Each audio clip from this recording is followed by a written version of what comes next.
insert intro noises here. Hello, everybody. Welcome back to the Caffeinated podcast. Today we're going to be trying something a little different. Fuck you, first off. We're going to be trying something just a little different. We kind of decided that we might need a break every now and then. So every 6 episodes, we're going to be having a little bonus interjection in between episodes. And 6 is an evil number. Is it? I think so, yeah, because it correlates with 666, like Satan and stuff like that. It's an even number. I love even numbers, so it isn't. I don't see it as evil. Yeah, I'm not that superstitious, but yeah. But what a coinkadink that it falls on that, you know? Yeah, but I mean, it's also because we're responsible. No, we're not irresponsible. It's just that the world just keeps demanding shit from us. We're adults with adult jobs and adult stressors. Life sucks. Yeah. Anyways, that was his crappy intro. My crappy intro was insert music here. Hello, everybody. This is Caffeinated Creeps. I wasn't even done. I know. I'm sorry. Okay, continue. Pretend I'm not even here. I'll shut up. I have an awful co-host. If they were here, the shit I'd say to them right to their face. I don't even know how to react. I didn't think you'd be that honest. That wasn't hard. What the fuck? I feel like I look like that lady that said like my Valentino white bag, red lipstick, my Valentino. What noise does she make? She goes. I don't know what's wrong with me. What is in this G Fuel? Caffeine. You're right. A lot of caffeine. Speaking of that, he finally convinced me. AKA, I've been awake since 6 a.m., so I needed it. I can't believe I actually went up to him and I'm just like, I need that G Fuel. You're gonna be moving. Flipping patients left and right with one arm. One arm? One arm. You're gonna be doing it with 0 arms. You're gonna be like fucking my brain. Yeah, and then they just hover. Dude, I'll be freaked I'm so dedicated to the job. Right, so oh boy. Because of this little interjection between episodes, we decided that we weren't going to be really telling stories per se. That we're just going to, have a little cases. Not just cases, but tell a little spooky tales that we could find online, on Reddit or whatever. Maybe just you like the candle? Tatakai. Oh. Yeah. This is nice. Yeah. What is this supposed to be? Tatakai. Red sangria? That is not to say sangria. Whatever. It smells good. I got it from a little... Oh, this is the top. Yeah, I got it from a little vendor in Anime Pasadena a long while ago. That smells nice. Yes, it does. I like that. Yeah. It's not lit up, but I like it. I know. I need to light it up, but I'm also just a little afraid to light up candles too. Because I'm always seeing stories of I'll light it up. No, the Bed Bath & Beyond candles. I have 2 in this in the little corner right here. Because they smell really good, and then I kept seeing people who were like, "Don't light up your candles. They fucking burned down my house." Well, not only that, but if you light up your candles, the wax stays on your walls, and supposedly it's really bad for you if you breathe it in. People still light them up anyways. But they smell so good. I know, they do. That's why my motto is I'm here for a good time, not a long time. My motto is the city needs me. Fucking love playing Spider-Man. Oh my god! I had a feeling it was Spider-Man because you've been obsessing. Speaking of that, you've been obsessing. Oh my god! Even your lock screen, I love that. You've been obsessing over the new Spider-Man game. You want to know what game I've been obsessing with recently too? Hello Kitty Island Adventure. Oh. Hey, you talked about it just the other day. Yeah, I downloaded it on my phone just for shits and giggles, and when I tell you I'm invested, it's fun. I feel like it's that game though where you can only play it. It's either you can only play it for 15 minutes and then you get bored, or you can play for it for 3 hours and then get bored. No in between. Yeah. Yeah.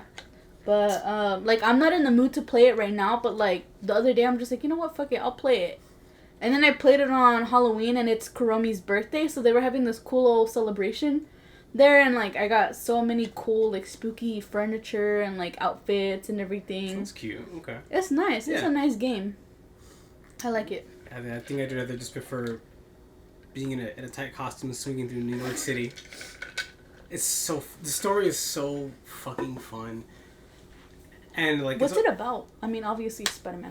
Well, right now it's spoilers. Just to where I'm at least. I haven't finished the game, but it's like just in case anyone hasn't finished it completely, I'm gonna just spoil it a little. Mm-hmm.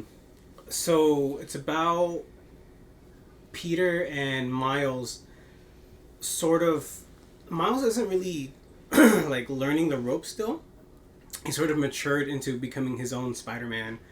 And he's more active in his side of the community in Harlem, so he'll help out over there. And then Peter is reunited with Harry, who's been like sick since the first game, and he was missing from that game.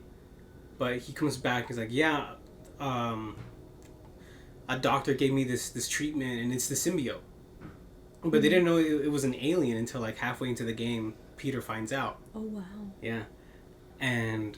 Oh my god! And then they brought a character called Kraven the Hunter. The dude kills off like half of Spider-Man's villains.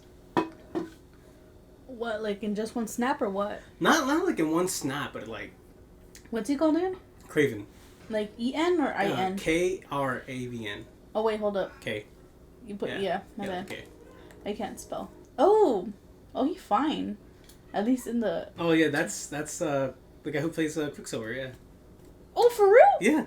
He's fine as hell. The things that he does for roles is incredible. Like, he'll get super jacked, and then he'll get super lean, and then jacked again.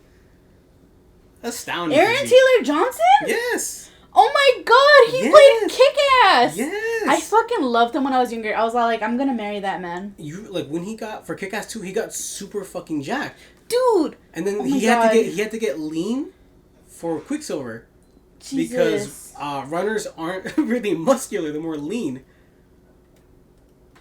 Quicksilver, also like... Oh, I was wondering who the fuck... Okay. Yeah.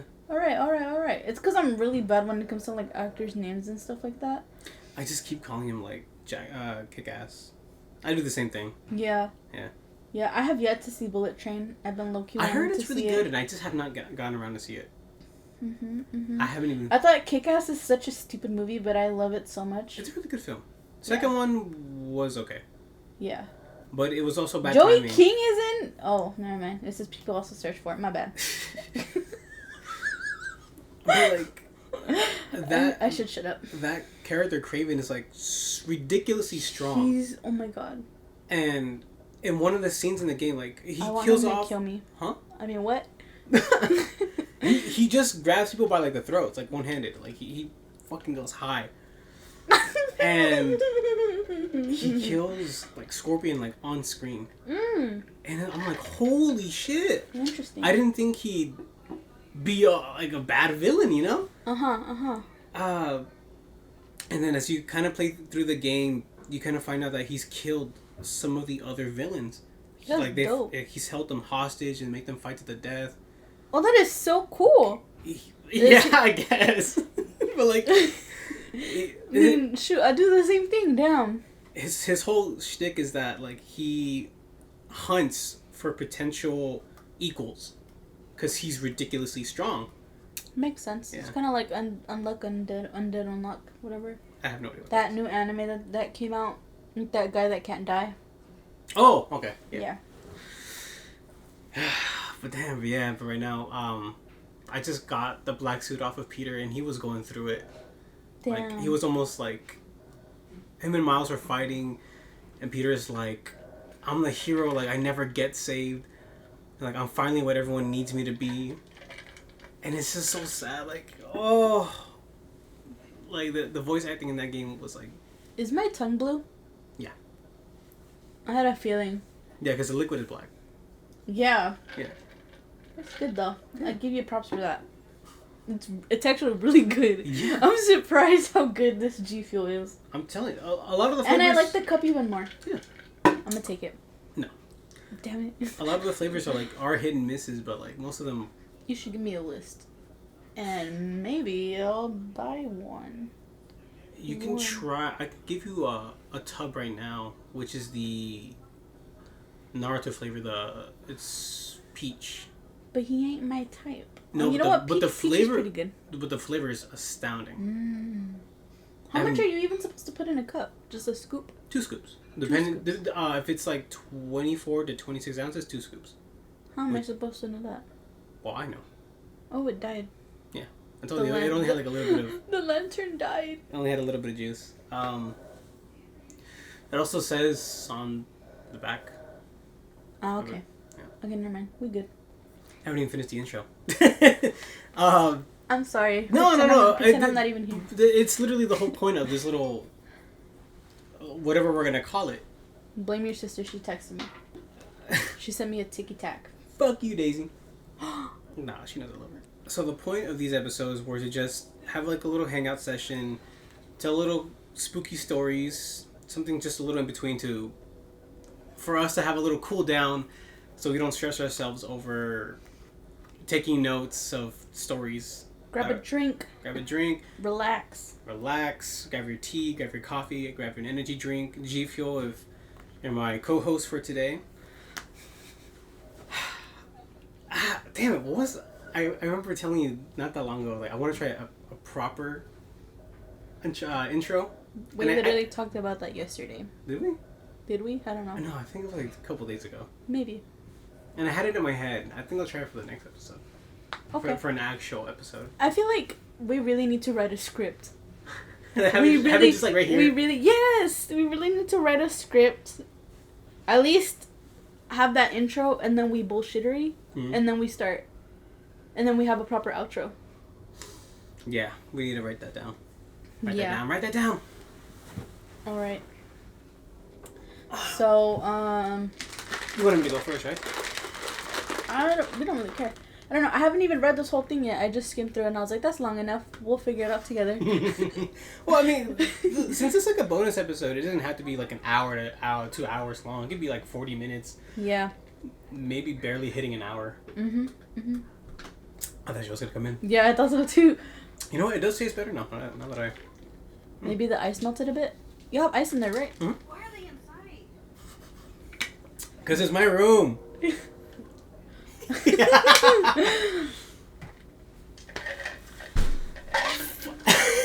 Is Daisy fighting with the door? She's fighting on that door on the other side. Oh. There's another room that we just use for storage. That's nice. Yeah. Imagine having another room for storage. It's not. It's like the tiniest fucking slither of room. I'm just making fun of you. Look, I'm not like Nicole who can just use an actual 5th bedroom as storage. Have you looked inside of it? Yeah, oh my god. I went inside to go get Daisy a bottle of water. A bottle of water the other day. But of water. Yeah.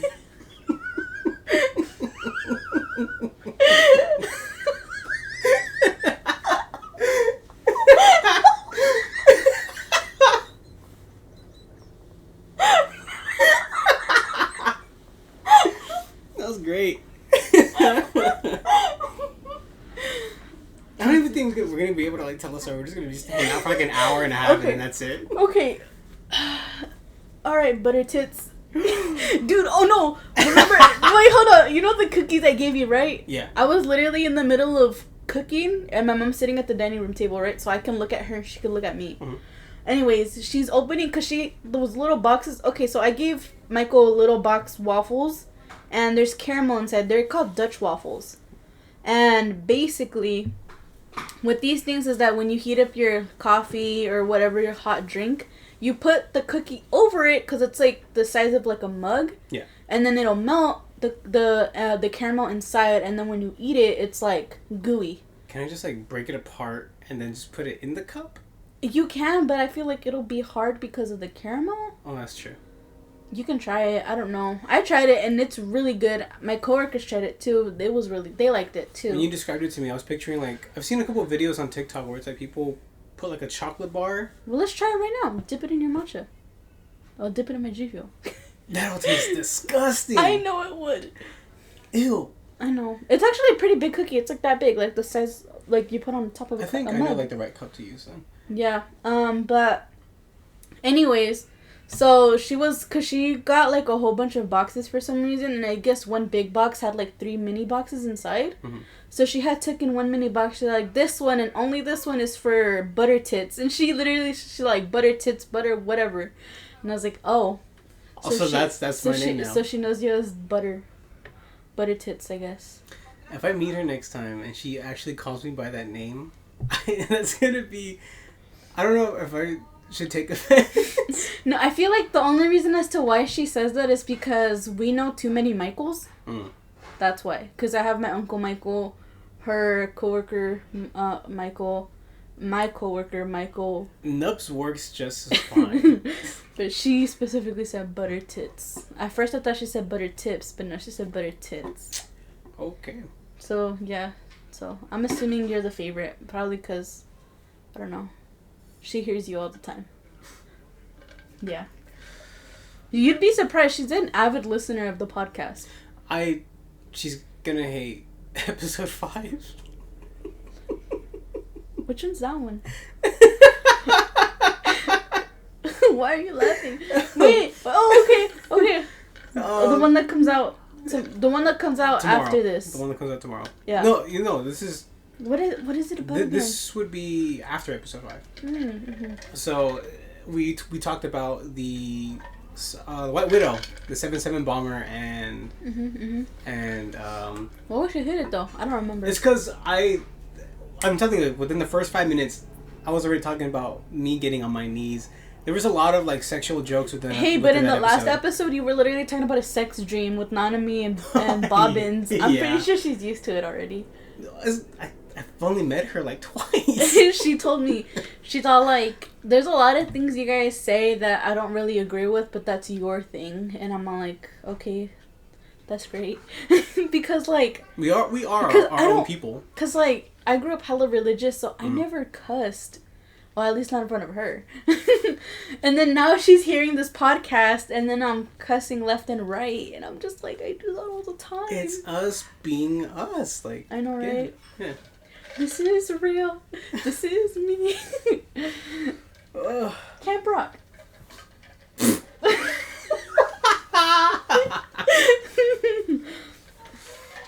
I can't. Can you guys hear the ice? Oh, they for sure can. Yeah. Yeah, because they can even pick up. I apologize. The mic picks up like my little keyboarding clicky clacking. That's fine. I think I wanted to try like an ASMR video like that, like where I'm just like clacking on my keyboard. Dude, speaking of ASMR videos, I found like a whole genre of ASMR that involves nursing. Like if you're in a hospital, and I'm just like, and out of curiosity, I just wanted, because I feel like that's weird. Like teaching, or just like someone taking care of... No, hold on. So basically, I know that a whole bunch of people have different kinks, right? One kink that I genuinely don't understand is like the nurses or like the doctors, the sexy. I don't get it. You don't get it? No, I don't. Like, I don't find that, like, even if I were to see like my favorite like waifu like in like showing off everything like in a cute little nurse, I don't get it. I don't get it at all. Like, no, I just genuinely don't. So out of curiosity, I was just like, is Spotify actually releasing like porn or something? So out of curiosity, I just wanted to listen to it, and no, it's not. It's not. It's literally just like a nurse like doting on you, not like in a mother way, but like as in like a patient way, like, oh, like here, like I'm just gonna check your blood pressure. And I was like, holy fuck, this is what I do with my patients, literally. And it's just like all quiet and everything, like, oh, I'm sorry for waking you up, and I'm just like, whoa. And it was actually pretty calming, but disturbed me a lot, so I stopped listening to it. And I was just like, that's weird. I literally only listened to like less than 5 minutes, but I was just like, is Spotify really releasing porn? But I guess there's a whole subgenre of ASMR there's like where people are like pretending like, is there other different career paths that do that too? Oh yeah, well, like nurse. I mean, like in a non-sexual way, because it was non-sexual. There's like librarians, and there's lawyers. Librarians. Yeah. Oh. For sure. Librarians. Yeah. Librarians. Like librarian. It's like when Daisy says pizza, and I'm like, there's no fucking X in pizza. It's because we grew up with a mom that has a heavy Mexican accent. We say sandwich. I say sandwich. Well, no, because I know you probably unironically say sandwich now, but since our mom can't pronounce it thoroughly, we say sandwich. Get us un sandwich. Oh, like. I'm sorry, that's adorable. I love accents like that. At my old job, there was this guy. He would always ask for a Pepsi, but because he had such a heavy accent, he would say, "Oh, puedo agarrar un Pepsi, un Pepsi." So then we would I would tell my coworker, I'd be like, "Lupe, you want a Pepsi?" And then we would just do the little giggle, and then I'd give him a Pepsi. But he was super sweet. I just love that accent. It's just adorable. And I think it's because of that. When I ever hear another person with that thick accent, it's kind of calming a little bit. Mhm. Yeah. You know you're in good hands. Yeah. Usually. Mhm. All right. Should we start?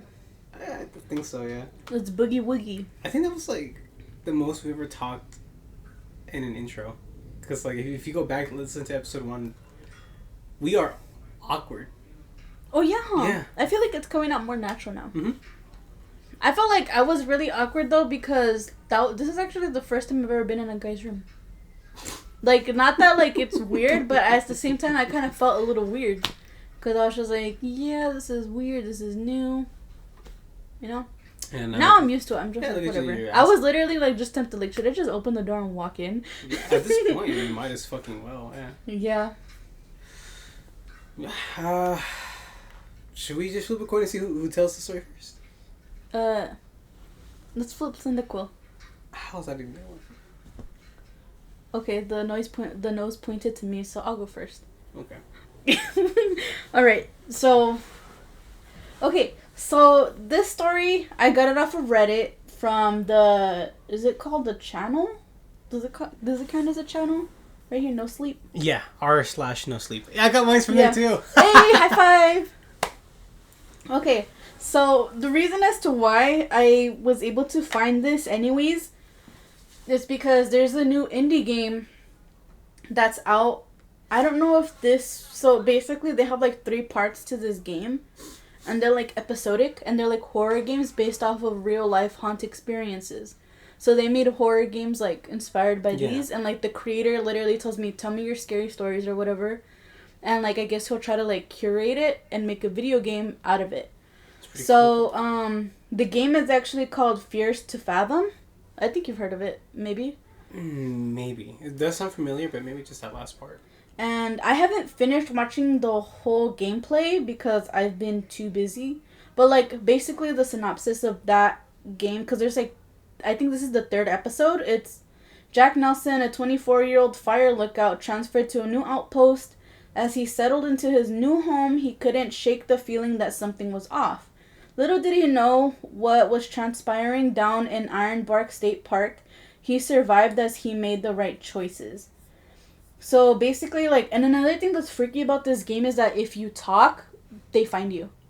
The mic has to be on. You know what? I've seen a lot of people play it. Now it's coming to me. Yeah. And it's kind of a foresty theme type of thing. It seems pretty creepy. There's one gameplay that I want to see without talking. Because I like watching at least the first part, as if I'm playing it, because I don't have anywhere to play it. Is it on PC? Because I can probably get it here. I'm pretty sure. Yeah, it's on Steam. Oh, yeah, for sure. Yeah, it's on Steam for sure. Oh, I would love to see you play it. I would love to see you play it. But yeah, there was somebody that I saw a clip on it on TikTok, and I was like, you know what? Fire lookouts have always been one of my biggest fears. I think just the forest in general. So I thought, I was like, why not, read a story about one of my greatest fears. Okay. So, for the people that don't know what a fire lookout is basically, you're literally in the middle of nowhere, and you're in this high building that you either have to climb or walk the steps of, and you're literally by yourself in the middle of nowhere, and your job is to just look around and see if there's any smoke or fires or whatever. So sorry. I'm trying so hard to not laugh, but it's what? It's not anything you said. It's just because like you started like you're in the middle of nowhere, and then my mind instantly went to like middle of nowhere with this old lady, this old guy, and this little cowardly dog. And I'm just thinking about courage. Oh my god. That's all I'm thinking about. I'm so sorry. No, it's okay. It's okay. Fucking love No, courage. but I actually follow a couple of fire lookouts on TikTok. Because I was really invested into it, like, maybe 2-3 years ago. I was even looking up jobs, and I was able to find one, but I never did it because I'm too scared. How much does it pay? Huh? How much would it pay? I feel like not much, but free housing, dude. Free housing, honestly. And then you literally get paid, like, I guess, minimum wage to not look at much. Fuck. That would Hold up, let me look for it. Fire lookout. Cali. Because I mean, technically, it's like it's an important job that does put you in danger. Oh shoot, it's a lot. How much? $35.23. Send me a fucking Indeed for job, California. Man. Yeah, Hell yeah. But obviously, there's no internet. There's rarely. I mean, there is electricity, I guess. But for example, too, you have to be careful with drinking water. Sometimes you have to hike up to 30 miles to even get to your fire lookout post. And people won't come. Like there's usually a person that brings you food, and you probably won't see them for weeks. So you're literally by yourself, just looking into the forest. I'm telling you right now, I swear, if DoorDash, if you just leave enough tips, they'll come deliver. I don't think so. Shit. But yeah, that's basically kind of like what that game is about. And then like you just see spooky occult like stuff, at least from what I saw in the small clips of the game. So that's why I was inspired to find this story, and I found it. So let's get on with the story. So it's posted on the channel r/no-sleep on Reddit, and it's posted by u/jp_carver 6 years ago. So, it's kind of like a first-person story in a way. So, I guess I'll get on with it. Don't become a fire lookout in Montana. In the early 1980s, I was drifting across the country picking up odd jobs here and there. I have a lot of stories to tell, but the worst story is about the time I spent as a forest fire lookout in Montana. I'm not going to give too many specifics of where this took place, and the names have been changed out of respect and protection for those who were involved and able to move on. I haven't been so lucky, but it's been long enough, and I need to get this off my chest. Working as a lookout is fairly boring, even if you love the outdoors and being alone. A person could go stir crazy after a week, and some did. The turnover rate for lookouts was actually pretty high back then.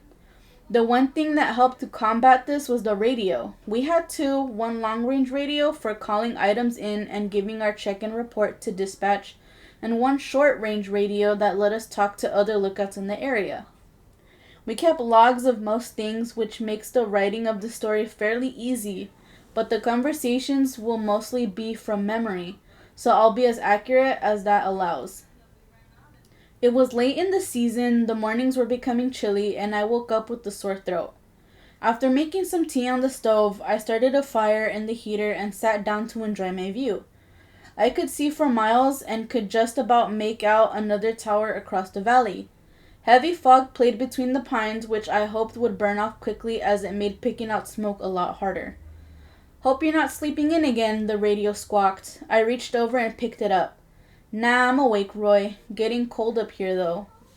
"Yeah, it's gonna get worse, too. I hope you brought some long johns." What the fuck are long johns? I believe they're... I was gonna say pants, but I think they're a type of sweater? Maybe. If you know, please don't judge me. I mean, you have the access to the internet right at your fingertips. What are long johns? Oh, long underwear. Oh, shit! That's what that is? It's like thing 1 and thing 2, what they wear. That's so cute. I thought that was just like pajamas. My trousers.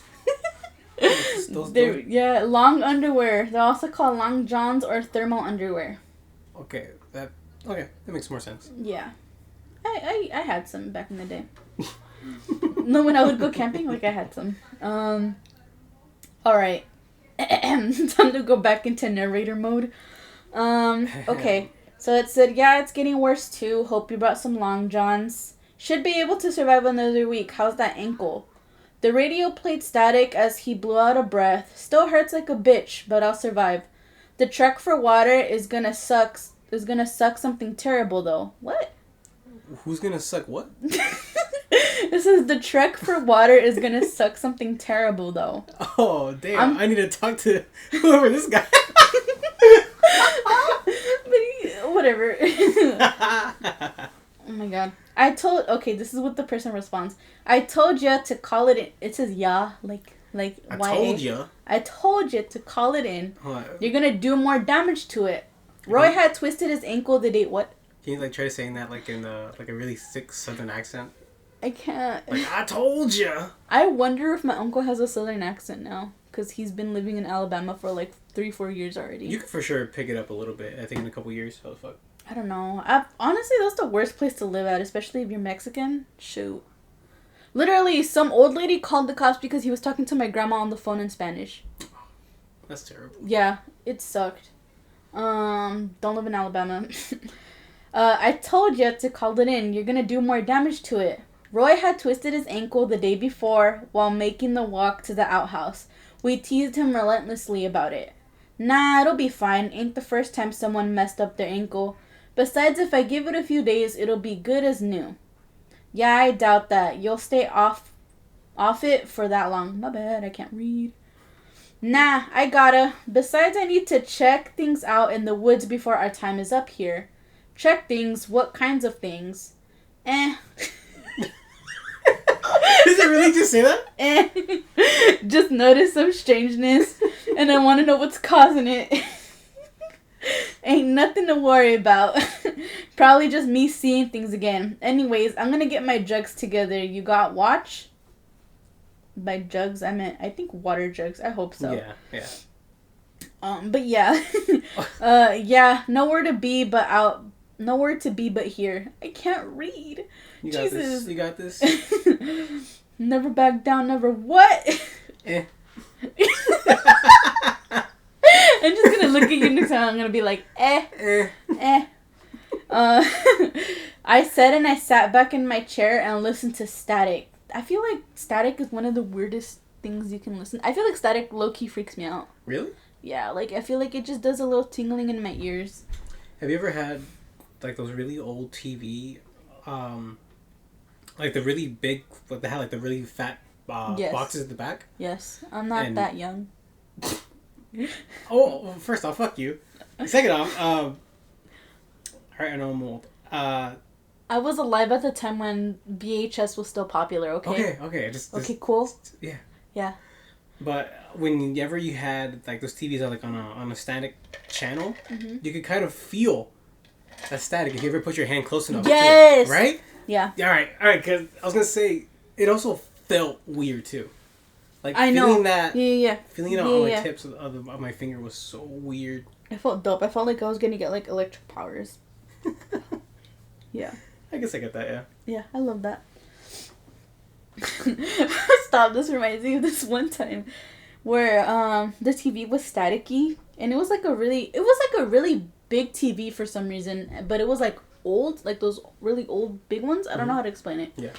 But it was very staticky one time for some reason, so I ended up turning it off, and then I freaked out because I thought I saw Jesus, and then I turned and it was just the towel.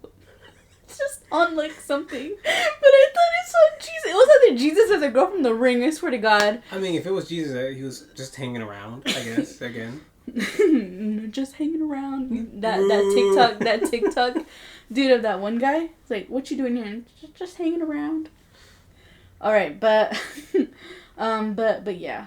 I think, and then another thing too with the static is I would like to put my hair next to it. And then they would just go up. I always putting my arm next to it because all the hairs of my arm would just start lifting up. I don't have hairy arms. Can't relate. You could just let it grow. I literally I've never had long hairy arms.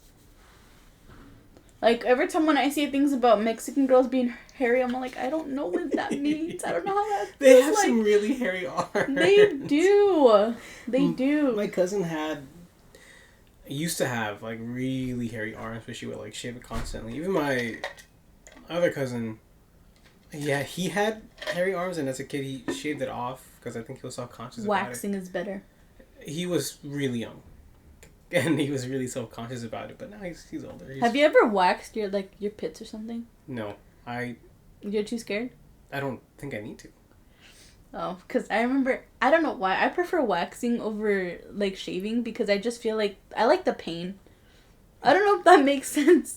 I guess, like, I can understand it, because people will be like, I like the pain of tattoos when they get it. Oh, hell yeah. You don't, except for my leg, I freaking hated it on my leg. On my arm right here, my forearm was amazing, perfect. My leg, when I got the poison apple, that shit was terrible. My leg kept twitching, and I felt like I kept hitting the tattoo artist, and I was like, I'm sorry. She's like, no, it's okay, that always happens. I was like, I'm sorry. No, it's okay, that always happens. I apologized like 1,000 times. I felt so bad. But it was right over the muscle, you know? So it just kept twitching. I felt bad. Alright, so let me go back to the story. Shit. Alright. So, just noticed some strangeness. I already read this part, but I want to reread it. Just noticed some strangeness, and I want to know what's causing it. Ain't nothing to worry about. Probably just me seeing things again. Anyways, I'm gonna get my jokes together. You got watch? I feel like that'll be me. I'm always seeing things. Yeah, nowhere to be but here, I said, and I sat back in my chair and listened to static. Once in a while, conversations from other stations would bleed in, and most of it was unintelligible. A little before 4:30, the evening check-in started over the radio. There were the normal voices, save for one. Roy didn't check in. Station 525, check in, please. I grabbed the short-range radio and called for him. No answer. I cursed. Hey, Station 516 here. I spoke to Roy this morning. He was going out to get water. With that messed up leg of his, Jesus Christ, what an idiot, Rose said in her usual dour voice. She was on the other side of Roy, and apparently they did not get along. Bet he's laying out there lame as a cow. Shit, Kurt said. He was the dispatcher on that night. Fuck, who's closest to his tower again? Hell no, ain't no way I'm going out looking for him. He's probably sleeping somewhere, Rose said. I'll do it, I said and sighed as I started to get on my boots. You're a cliffside from him, Kurt said. Yeah, and I've made a track back to the beginning of summer, remember? When we had issues with the radios during the storm and lightning strike. This will be a cakewalk in comparison. So, just like, in case you guys don't understand, which I feel like I run on a lot. So, homie Kurt is missing, right? Mm-hmm. So they're gonna go look for him. Rose and Kurt apparently don't get along. But they're the closest to each other, and since he's missing, they want her to go. She doesn't want to go. So whoever is telling the story is going to go look for him, even though they're like a whole cliffside away. Are we one for sure? Yeah. Where is it at? So basically the person's all like, it's whatever. It's a cakewalk. Like, I can do it. So then somebody said, fuck Rose, can you please do it? I don't need another dipshit death on my hands. You're an ass, Kurt, I said. Truth hurts. I lost like 6 years of my life when you made that trek. She's closer. God damn it, you baby's fine. If I get mauled by a bear, I'm gonna haunt both your asses. I chuckled. Like a bear would stick around as you bitched about it getting blood on your shirt. Whoa. Damn. Ha ha. Fuck you. Ha ha. Fuck you. Fuck you. Fuck you. My trousers. Fuck you. I'm my trousers. I can't explain it. I ain't got the words to explain it. I haven't got the words. It's not cool. I got school. No, it's not funny. I got school. Haha, fuck you. That you're telling me that. You're just rereading it. Oh shit. I felt dizzy for some reason. Oh boy. Yeah, gonna need some water. Work is gonna be so fun. Wait, did you say I need water? Well, yeah. I drank like 4 water bottles today. Oh, then yeah, you're fine. I'm fine. Okay, the haha fuck you, she said, and the radio went to static as I continued to get ready. The walk to Roy's lookout wouldn't be easy, but I didn't trust Rose to actually go out and look. I grabbed my pack and the short range radio and called in. Luckily, it was still light out until almost 8, which gave me a few hours. I'm going down the valley. We're off shift now, so shouldn't be a problem. What the fuck you going in the valley for? Kurt asked, so that I can hear if Rose gets mauled by a bear. You're just full of jokes tonight, aren't you, Drifter?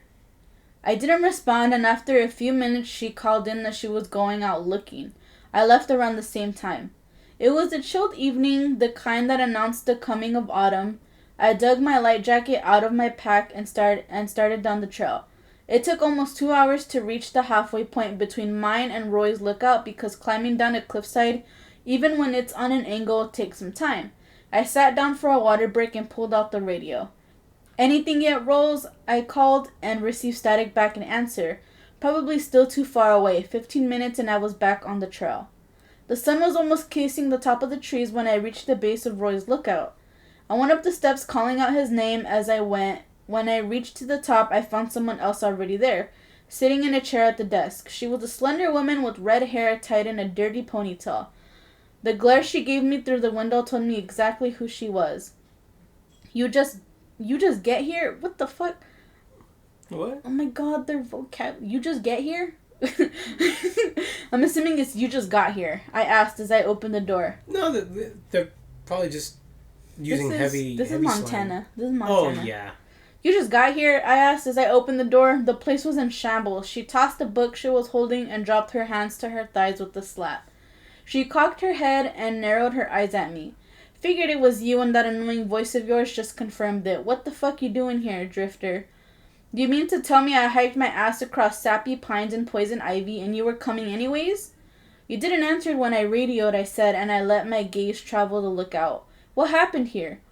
We had a party. You're late. It was my turn to glare. I don't know. Shit was like this when I got here. He's a slob. No surprise there. Maybe, but this isn't because he's a slob. This place looks tossed. I went to the map in the center of the room and looked through the site of the Osborne. Like someone was looking for something. Like what? Not like there is anything important here. No, but this is strange, I said, and I stepped away from the Osborne and motioned to it. Check out where he was looking last. She moved over and looked through the site and then shrugged. He was looking towards my tower. So? Why? I don't know. Maybe he was gonna visit or some shit. She broke off and shook her head. No, he ain't that stupid. What? I replied. Kept saying he saw lights in the woods by me, but I ain't never seen any, and I was looking right where he told me to. He's gone nuts, man. Crazy train. I'm sorry, hold up. If they had the short-term radio, he would have known. Because everybody is contacting everybody. You know what I mean? Mm-hmm. So I feel like he would have known already that that's what they were, looking for. Unless they were at a certain station where it was only them two talking. But still, it wouldn't make sense because if she wasn't on that station, she wouldn't hear anything. But you know what I mean? I'm not going crazy, right? No, but I think it's because we're looking at it too realistically. Too realistically, yeah. We're really picking at it. You're right. So what? You think he made the hike on a busted ankle over there? What kind of lights was he seeing? I don't know. She sat down on the bed. I don't know. He was getting antsy the last few nights. Kept saying he was gonna check it out himself since I wouldn't. I sat down at the desk and I started looking through it. His radio was busted. What? I held up the broken receiver. Might be why he didn't call in. So what? We got some idiots out here? Wouldn't be the first time, Joe. Remember him? He told me stories about Hicks coming out here and messing with the fire lookouts. She leaned back on the bed, but that was always the off-season. This is like... She paused and cursed as she brought up her hand. There was a smudge of red across her palm. What the fuck? What the fuck? What the fuck? What the fuck? Oh my god, I can't. I would love to see I would be a horrible voice actor. What the fuck? No, it's like, just imagine like somebody acting in a horror movie and they get stabbed. Like, hey, what the fuck? What the fuck? You just stabbed me, dude. What the fuck? Oh boy. She repeated as she staggered away from the bed. What the fuck is there blood on the bed? Oh, you make a great voice actor. I rushed over and lifted the covers. There were 3... Oh, I thought I said eggs. I was like, why are they eggs? There were 3 rags, each stained red. I looked back at Rose as she desperately tried to wipe it off on the floor. What? Huh? Who? She desperately tried to wipe it off the... She desperately tried to wipe it off on the floor, cursing the entire time. On anything but why would you wipe it? What is the floor gonna do anything? Oh my god. That's Rose is stupid, just as stupid as both of them. Half these people are just little. I know, right? Okay.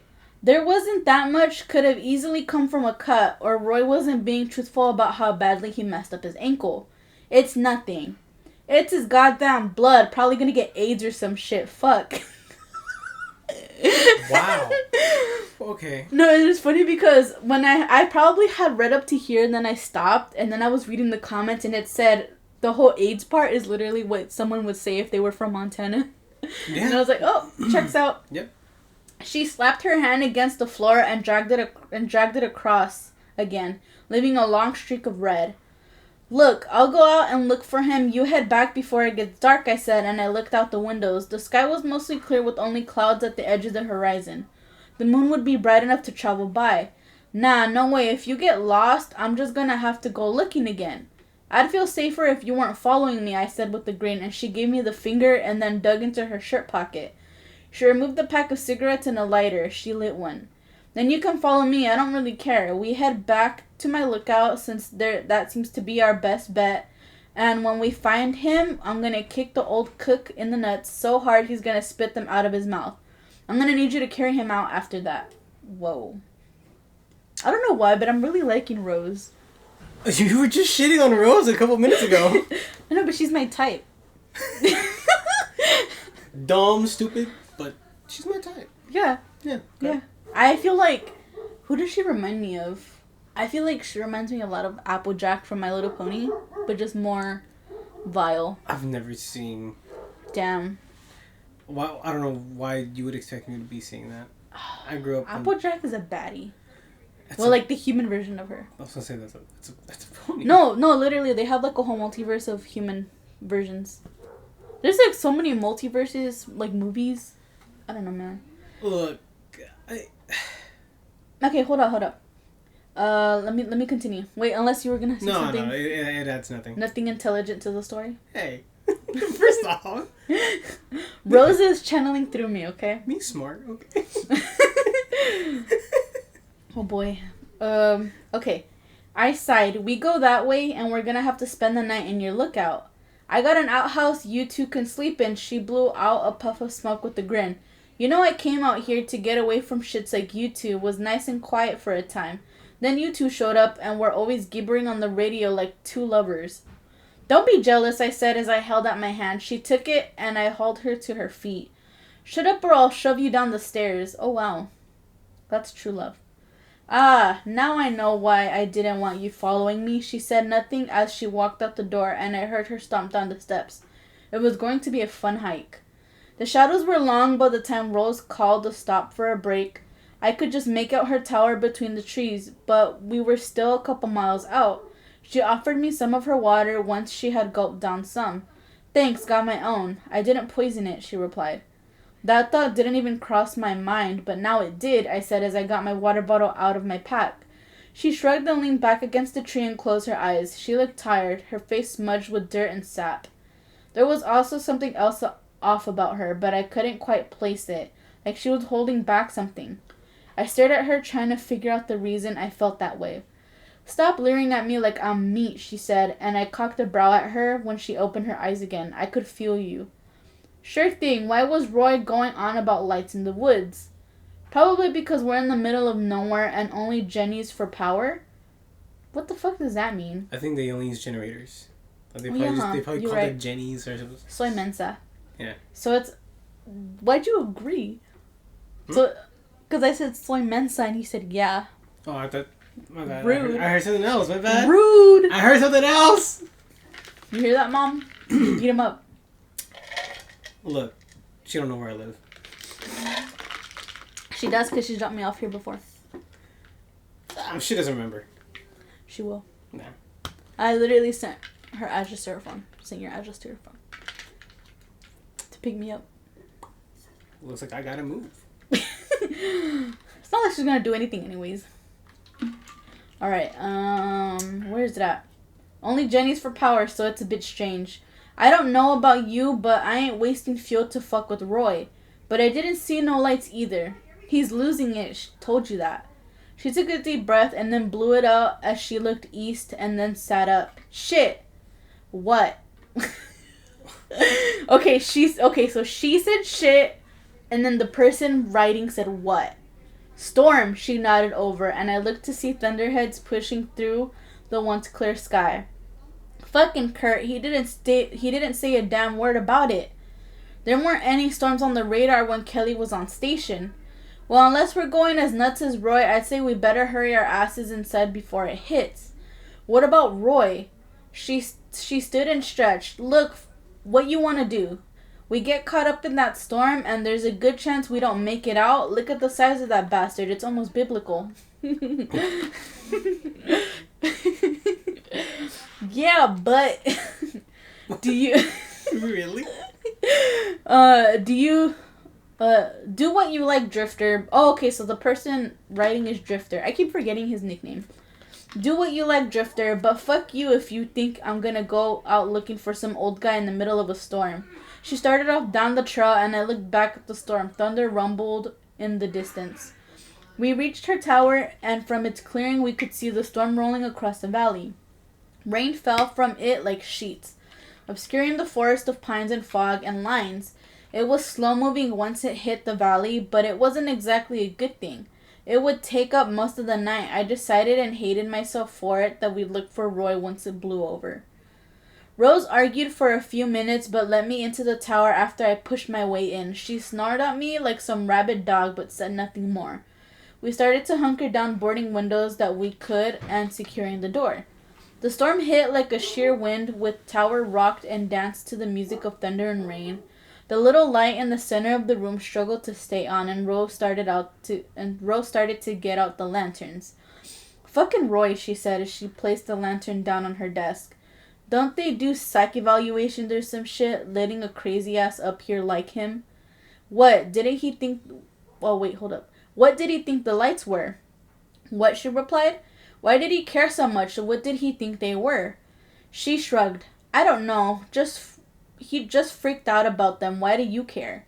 Look out the windows, I said, and I stood. When I first noticed them, I thought they were a reflection of the lighting. But they were soon growing brighter, becoming almost beams through the trees. Rose turned in her seat and stood with a start. He's fucking with us, she said. Her voice had a slight tremble in it.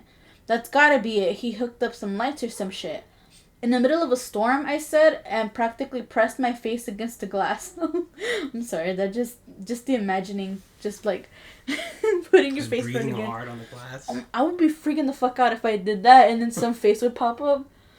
Oh, okay. Yeah. I remember one time there was a funny video that I saw where there's this guy, how he's like trying to take a selfie, I guess, like with the mirror, and he sees his reflection, so he tried getting in close, and then he freaks out because there's some white guy looking back out at him. Oh my gosh.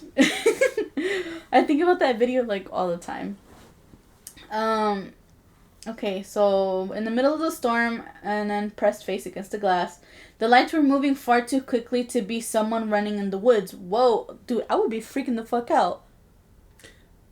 I mean, that's why you didn't take that job. Yeah. Fuck the woods. You're seeing this, right? Don't make no sense. She turned and dug into the chest at the foot of her bed. I turned when I heard the cock of a shotgun. It's coming closer. What are you gonna do with that? You don't know what's coming. I stalked over. What's coming? What are you talking about? Just trust me. We're gonna need this. Rose, what the fuck are you hiding? Oh, you know, Rose is one of them. Is a questionable character. She is. That's why she's my type. And she pulled out the blicky. Yeah, okay. Extra 10 points if she's a monster herself. I forgot that's your thing. Yeah. I just... Like... Yeah. Yeah. I looked back at the window. The light was moving through the trees. Oh my god, it's Edward. This is the skin of a killer, Bella. Bella, where you been, Loca? Bella, where the hell have you been, Loca? The light was moving through the trees, beams shining in every direction, and it was quickly making its way up the valley and towards us. I watched it shoot along the edge of the ridge and then dip down and up. In a flash, it darted up the hill the lookout was on, a ball of light that practically blinded us. Oh shit. The tower rumbled harder than from any wind and tossed us on our asses and shook everything else on the floor. The shotgun in Rose's hands went off with a bang and the light went out, leaving us in darkness. I sat up with the start and looked around in the dark. I couldn't make out anything, my eyes still trying to adjust. I reached back and my hand landed on Rose's foot. She groaned as I pulled on it and I saw the movement as she sat up. Rain was pouring in through the windows, splashing us both. What the fuck was that? She said with a voice hoarse. Don't ask me, Jesus. There was a thump from somewhere below us, low and quiet. We both froze and her hand found mine as I slowly stood up. Aww. Aww. It's cute. The thump came louder. Oh no, I don't like that. I don't like that. And we're literally reading this in the dark. Yes, sir. A thump came loud. A thump came louder. A thump and then silence. A thump and then silence. Okay, I didn't repeat that. A thump and then silence. Yeah, times 2. Rose, a gurgled voice called from below us. My veins went cold. Rose, a hackling cough. Oh, I can't do that. Rose.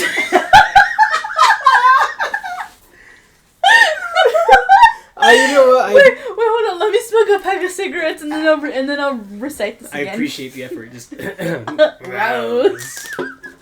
Only you can stop forest fires. Smokey the Bear. For Smokey. I'm trying to do this. Rose. Rose, a hackling cough echoed up the stairs, and I felt Rose scramble for the shotgun.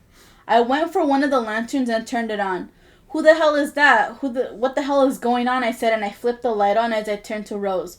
Her face is only a foot away, her eyes wide and her skin speckled with rain. Help me. For the help? What the fuck? Help me. ... For the ... Help. You can just add your own little pauses. You Right. don't have to go ... Okay, the voice called, almost crying in a gurgly way. Rose.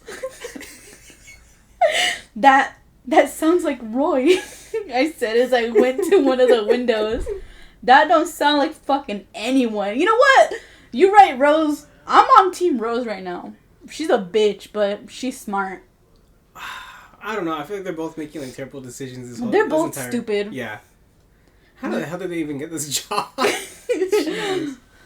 I should look up to see the qualifications to become a fire lookout. A middle school, I guess, diploma. Because like they're just like they just sound like high schoolers digging around. Yeah. No, listen to how he's walking. Shit, it's gotta be him. I went to the door, but she slammed her body against it. What? You ain't going out there. He needs our help. She shook her head. That ain't Roy. What? She swallowed hard and wiped her face. Okay, look, just listen to me. Rose, you better start making sense real soon. She shoved me back with the gun. I've seen this before. Seen what? 2 years ago I was out here and some idiot camper got lost. His friends said there was lights and shit in the woods. That night he disappeared. We were pulled in to help look, and we found him. Still waiting for sense, I replied. She snarled. He weren't... Jesus, the freaking grammar in this. He wasn't the same anymore. Barely alive. Tubes moved his blood. Eyes gorged out. We thought he attacked the ranger... Okay, hold up. Let me reread this, okay? Because you are having a tough time. I am, because this is just so weird. Okay, so he weren't the same anymore. Barely alive. Tubes moved his blood. Eyes gouged out. We thought. He attacked the ranger that was with us, tore her to shreds before we could do a thing. That ain't Roy down there. What are you saying happened to him? She shook her head. I don't know. We don't know. We thought some serial killer was about the woods, but no one would talk about it. Not the sheriff or the doc that looked at him. People were zipped, and I was told not to say a word about it to anyone. So the lights, she interrupted. I saw them and I ignored them, just like I told Roy to. She sniffed and wiped her nose. But he couldn't let it be, kept talking on the radio to me about, kept poking at what happened. I didn't think it was the same, but now, lightning lit a silhouette outside the window. Oh, fuck no. Lightning lit the silhouette outside the windows. It was wet and sick looking, like a person who was about to kneel over at any moment. Rose turned to it and the silhouette lumbered towards the door and smashed it open. Oh, hell nah. It gave a gurgling scream for Rose, and then my ears went ringing from the blast of the shotgun. Hold up, I'm sorry. She's explaining this monster, and then, like, the thumping. Like, literally, like, you're just giving it time to, like, come up and, like, go oogie boogie, you know? They gotta make... Jack, hold up. Before you kill us, let me explain the backstory of what you are. Let me give you the lore. Yeah. And then you can go blah blah blah, you know? Yeah. I really want to see like a horror movie where like the people who are trying to survive make all the right decisions that make sense, you know? But The Collector. There is a final girl and she survives and then she leaves in an ambulance. And then the ambulance like gets into an accident and flips over and then she ends up dying anyways. No, I meant like where let's say like smart decisions? Yeah, like, because you know how people always be like, oh, she should have done this, she should have gone here. Yeah. Or like, she should have used this to defend herself, you know? Mm-hmm. I want to see a movie where people make those kinds of smart decisions, but still, no matter what, end up dying. Like that'd be really interesting. Or like, they calculated so much, but it didn't there's matter. just one slight miscalculation or something they didn't expect. Mm-hmm.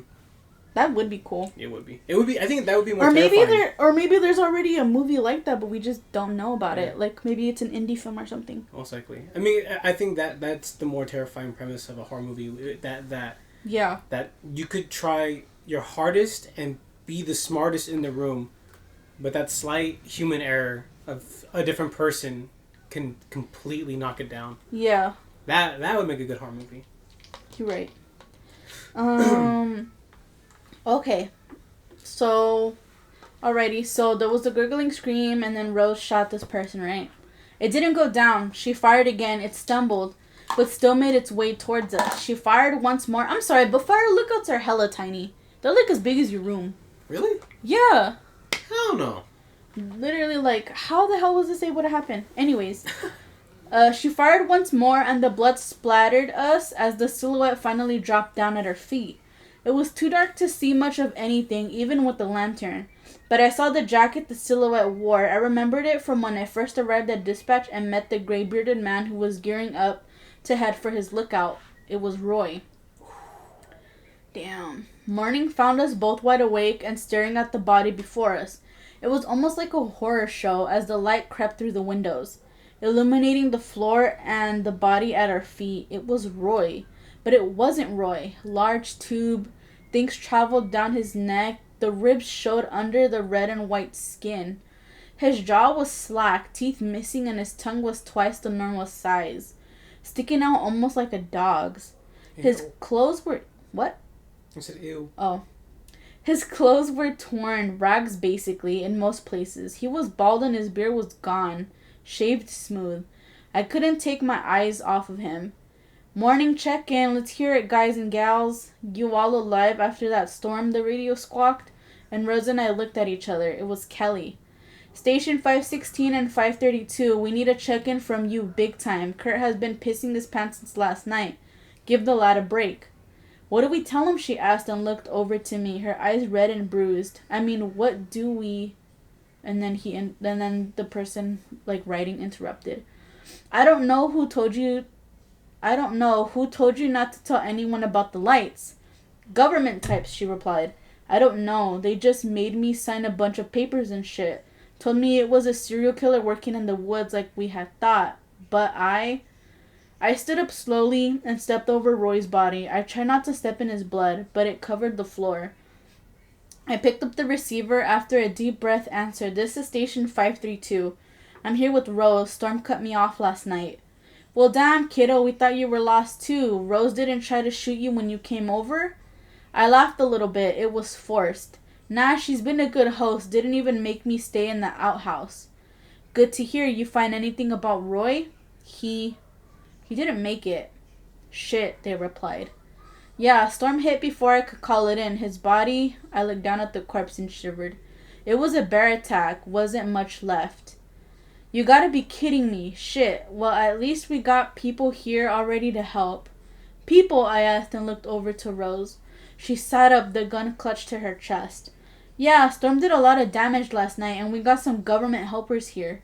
We were wanting to head up towards Roy's place as soon as they heard he was missing, but I wanted to get in touch with you two." "Government," I said, my brain trying to keep up. Why is your brain trying to keep up? I don't understand. I don't know how they got this position, man. Like, seriously, what the fuck? "Yeah, like rangers and shit. We're heading your way now, so you two just sit tight, and once you show them where Roy is, we'll get you out of there." Sounds good. Thanks." I put the radio down and looked at Rose and then at the body. Fuck. Eh. It's like, "I like the view." It's like, "You're my best view." And then the girls are like, eh. Okay, let's see. Okay, sounds good. Thanks. I put the radio down and looked at Rose and then at the body. Fuck. "They come here and it's the same shit. I've seen it twice now. They ain't just gonna let me walk out. No way." "It was a bear attack," I said and looked up. "That ain't no bear," she said as she got to her feet. "It was a bear attack and there was nothing left." I bent down and started to drag Roy's body outside. I then tossed him over the rail. My stomach flipped at the sound of his body made when it hit the ground. This won't work, Drifter." "It's Sean," I said, and I picked up my pack. "My name, it's Sean. You don't have to come. I can handle it." No, I'll come." We spent the morning making a scene, scattering Roy's clothes in the forest.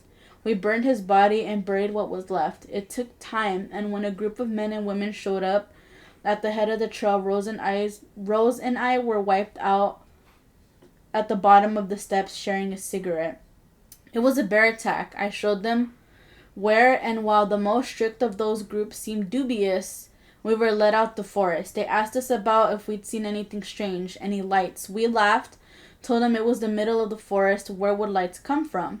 Rose and I have kept in touch over the years. She actually went back out a few times, but never saw the lights again. I've seen them twice now. Never met anyone again, but sometimes I wonder if they're following me, whoever or whatever they are. The end. It kind of just sounds like this is just more of a confession to committing manslaughter, really. Basically. And then some of the comments, this person named Spooky Doom said, "I'm from Montana, and this line right here had me cracking up. It's his goddamn blood, probably gonna get some AIDS or some shit. Fuck. Yep, sounds like a Montanan to me." That's what they're called, Montanan? Montanan. But in all seriousness, this is a great story. Keep it up. Yeah, I'm looking at this.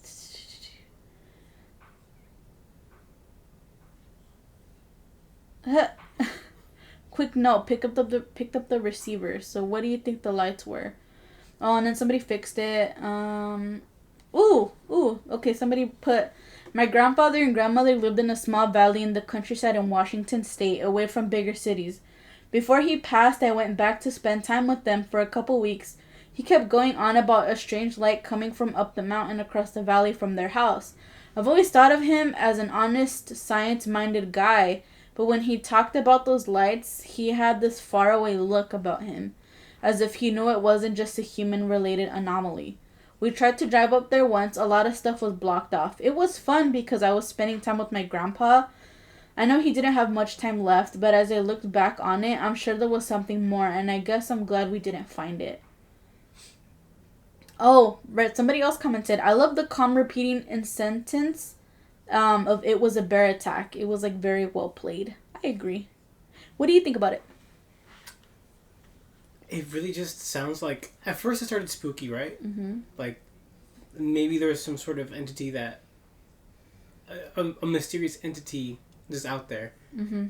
But as the story went on, it just sounds like it's just a confession of committing murder, or not murder, just manslaughter. Because he went, yeah, we killed them, looked at the body, burned the body, scattered the clothing, and then just covered it up. Like, yeah, it seems more like a confession to me. Yeah, but like, the lights are I guess the spooky aspect of that. Yeah. But then at the same time, Rose had seen it before, and she saw the lights, and government people told her to shut the fuck up and made her sign some shit. But then she was basically, like, scared because they're all like, I saw it again, and there's no way in hell they're gonna let me be free. Like, they're probably gonna, like, arrest her or kill her or silence her some way, you know? So I think that's why the writer was all like, okay, it was a bear attack, like... It was a bear attack. Like, it was freaky as hell. They were kind of, like, in on it together because they share a traumatic experience, you know? Yeah. Yeah, I guess so. The author, I'm assuming, is called J.P. Carver. They're on Facebook. And they write horror and science fictions. So that's pretty cool. Yeah. Eh. In the conclusion, Okay, so for my story this one I wanted to share at the end of my La Llorona story. Oh, okay. Because I couldn't find first-hand accounts, right? Wait, hold up. It might sound a little noisy because I want to get comfortable. Move that, because like the legs of the tape are going to be like wonky, so I don't want to... This thing? Yeah, because it's about to like fold. How do I fix it? It's okay, I'm not going to touch it. No, like just spread the legs apart so like nothing falls off of the table. Exactly what I should have said. I'm sorry. Hold on, let me get it. I made sure to close it before it fell, by the way. Oh, nothing broke. No, it didn't. Because it landed on the... Carpet? Carpet, yeah. Sorry, you heard nothing. I apologize. I'm never using your stuff ever again. No, I need to get new little tables. I wanted to share this one at the end of my La Llorona story. Mm-hmm.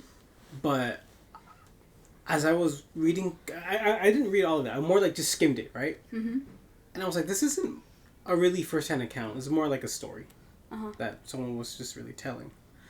So I was like, maybe one day I'll save it because I never know if I'll ever talk about it again. Mm-hmm. Or if I had brought up La Llorona again and then I added more accounts, if we can find any, but they're mostly horse shit. Yeah. So... this is on the r/no sleep Reddit by Maria Sandoval.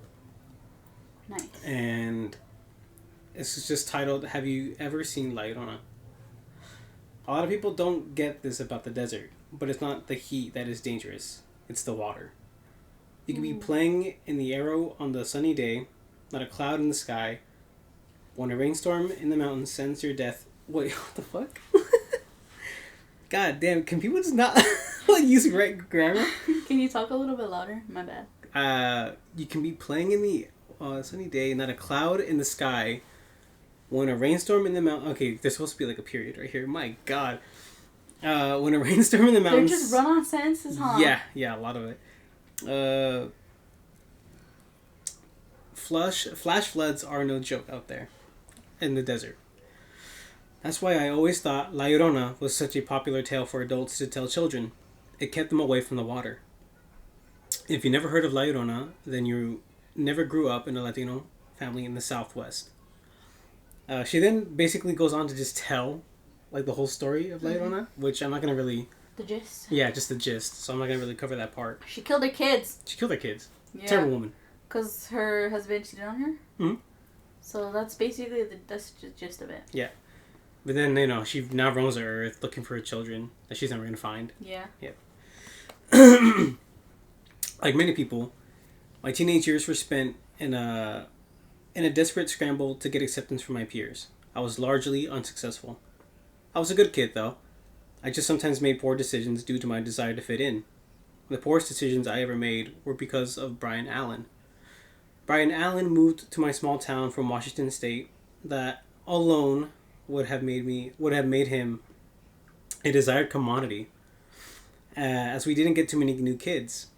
Pair his new exciting newness with immaculate blonde hair and a flawless white smile, and most of the girls in my school were instantly smitten. Ew. What? You don't do blonde people? You know what? I fucking love blondes, especially Nanami. I feel like I like fictional blondes.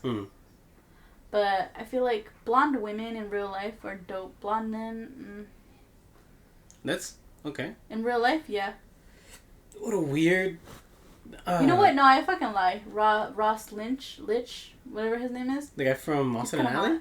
Yeah. We saw him one time. Wow. Yeah. For real? Yeah. I feel like we were the only celebrity I think I met in real life was Brent Rivera. We've also seen Johnny Depp. Are you fucking kidding me? Yeah. My father. My father? I got as close to him as I am to you right now. Oh, that's dope. Yeah. Oh my god. Like besides voice actors, I feel like that's... But the weird thing is about that encounter was that we met him at a casino because he has a little band that he plays with, right? Oh, yeah. Yeah. And me, like our little family went to go eat and to go gamble a little bit, right? So we went to the casino and we saw his little poster there with his little band and we saw the date. We're like, oh, like he's here today, he's here today. And then we saw the times that they were playing, but it was already too late. Mm-hmm. As we were going through the main lobby of the hotel to get to the casino part, we saw this guy in the lobby sitting next to a piano that looked like Johnny Depp. But me and my sister were like kind of whispering to each other and then pointing at him, like not pointing, but like, is that him? Like we're looking discreetly, you know? Mm-hmm. And then we're like, is that really him? Is that really him? And then Daisy was just like, I'm gonna go talk to him. I'm gonna see if that is him, because he was already in the casino. Mm-hmm. We had to check. So as Daisy approaches him, a security guy comes up from behind him and goes, "That's not Johnny Depp." What? And we're like, "What do you mean that's not Johnny Depp?" He's like, "That's not Johnny Depp." But we fucking knew. I'm like, why is the security guy protecting him then, you know? Yeah. But the... have you seen Johnny fighting with the security guards? I think it's so funny. But Johnny was so sweet. He was so fucking sweet. He's a sweetheart. He's like, it's alright, They can take a picture if they want to. Like, they can take a picture. Like, You took a picture with him? I don't remember if we ever... I don't think we did. Because we kind of just walked away. But we started sort of caused a little commotion where like another girl noticed and came towards Johnny too. And he's like, "Can I get a picture?" And then he's like, "Yeah, you can take a picture." But that security guard really, really wanted us to stay away, and he kept insisting that wasn't Johnny. But he was trying so fucking hard. Mm-hmm. What's my mom? She's like, "Hi, princess, love you." Literally, my mom calls me her princess. But it's sweet. It's gonna be like our new little thing. I remember. Oh, sorry, this is so off topic. But when I was younger, I guess I wasn't really girly when I was younger. Mm-hmm. Like yeah, I was in karate, and then my mom's all like, "Oh, you're my princess," and like with me and my sister was like, "I'm not your princess. I'm your little karate ninja warrior." And like now we cringe on it. That's so cool. That's so cool. Yeah, and then there's like a little picture of me and my sister, like her in a little flower crown and me wearing my like karate uniform. I really miss it. I wish I could go back. I think she should change her contact to like my little karate. I'm gonna karate champion. I'm gonna change it on her phone. She's gonna be like, "What the hell?" No, she has me as my baby Denise. Oh. I think she had it originally for my sister, like my baby Andrea, and then I got mad that mine was just Denise, so I changed it to my baby Denise. And she's like, "Yeah, I guess I'll just leave it. Whatever." Mm-hmm. She better. Well, I'm pretty sure she doesn't even know how to change it. Are you listening to this? Yeah, change it. That's so mean. Change it to your karate ninja warrior? Karate ninja warrior, yeah. Yeah. Like a picture of the coolest your favorite son. Cause she says she doesn't have favorites. So I always say that my sister's the favorite daughter and I'm her favorite son. Just so that it could be even. Okay, I see that. Yeah. Yeah. I don't know if I liked Brian or if it was just a competitive streak that ran in my blood. but I knew as soon as he came through the doors of our tiny school, that I had to impress him. I wouldn't do it on my looks, that was certain, but I thought that maybe I could win him over with my adventurous spirit. So I devised a plan. Well, I guess I wasn't so much of a plan. We love a girl with a plan. I don't know. I feel like on the spot, like, spontaneous shit's kind of cool too. It's like, I will make him mine. I'm just gonna commit murder for this man. Oh yeah. You know, I've done it before. Shoot, why not?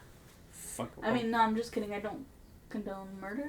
Please don't do it. You sound like, I guess I don't condone murder. I don't. You do what you like. Live.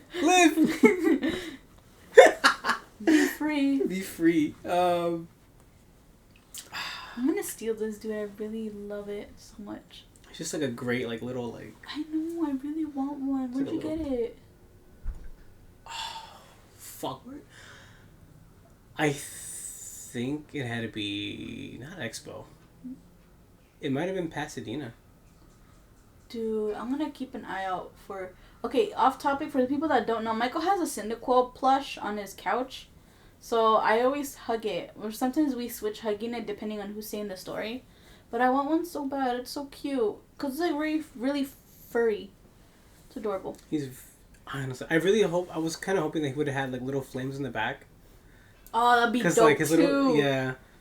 But I feel like it would look weird with the felt, you know? And then, like, if it were to be pushed down, it makes sense. Yeah.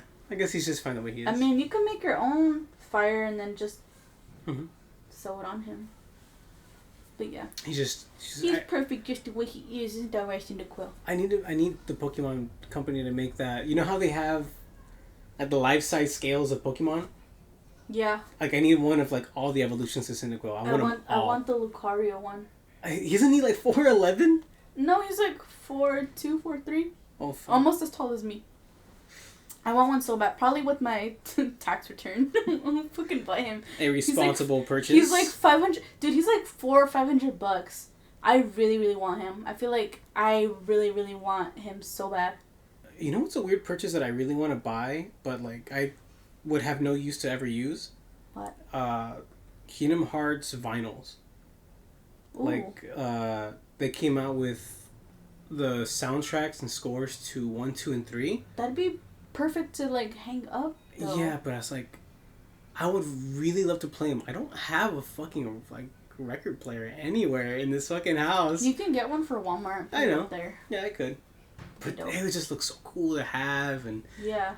Oh, there's so much merch from them I want to buy, like their clothing brand that they had released. That's cool. Yeah, it was really, really cool. I didn't know that. It was like tie-in merch to Kingdom Hearts 3. I've been wanting to get more into Kingdom Hearts, but it just sucks because of my Switch. Yeah, that's a cloud version. You have to stream it. It's just so fucking dumb. Yeah. Yeah, it really is. It makes no sense. They could have just easily ported it. Fucking dumbass. Whatever. No, I'm not a game developer. So I devised a plan. Well, I guess it wasn't so much of a plan as a flimsy excuse to be alone with him. See, what I thought to do was invite Brian on a group hiking trip, one so remote that he'd have no choice but to get to know me. I'd impress him with my knowledge to local... like moving the little arms. You know Daisy's Gojo's cat that she has, right? Fuck it. What? Oh, no, not like that.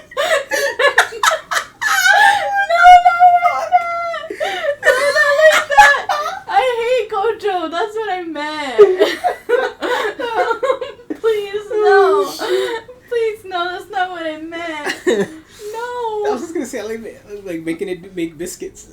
Oh, that's cute. Yeah. Daisy says it's Gojo. Daisy says it makes it, like, I make it look funny. I don't know how, but... Her name is Lola. She was a showgirl. Oh, my God. But that was 30 years ago when they used to play the shows. Now it's the disco, but not for Lola. I think my favorite part are the little feet. He's got thick ass legs, man. I know, right? He's a weird chubby belly too. Yeah. He's so cute. I wish Cyndaquil was real. I wish Pokemon was real. Mm-hmm. But then at the same time I don't, because I feel like people would like hunt them for sport. Oh yeah, for sure. Yeah. Dude, the whole fucking Pokemon universe is fucked up. Like, you're kidnapping monsters and making them fight to the death. Yeah, but then it's like, you've seen Detective Pikachu, right? Yeah.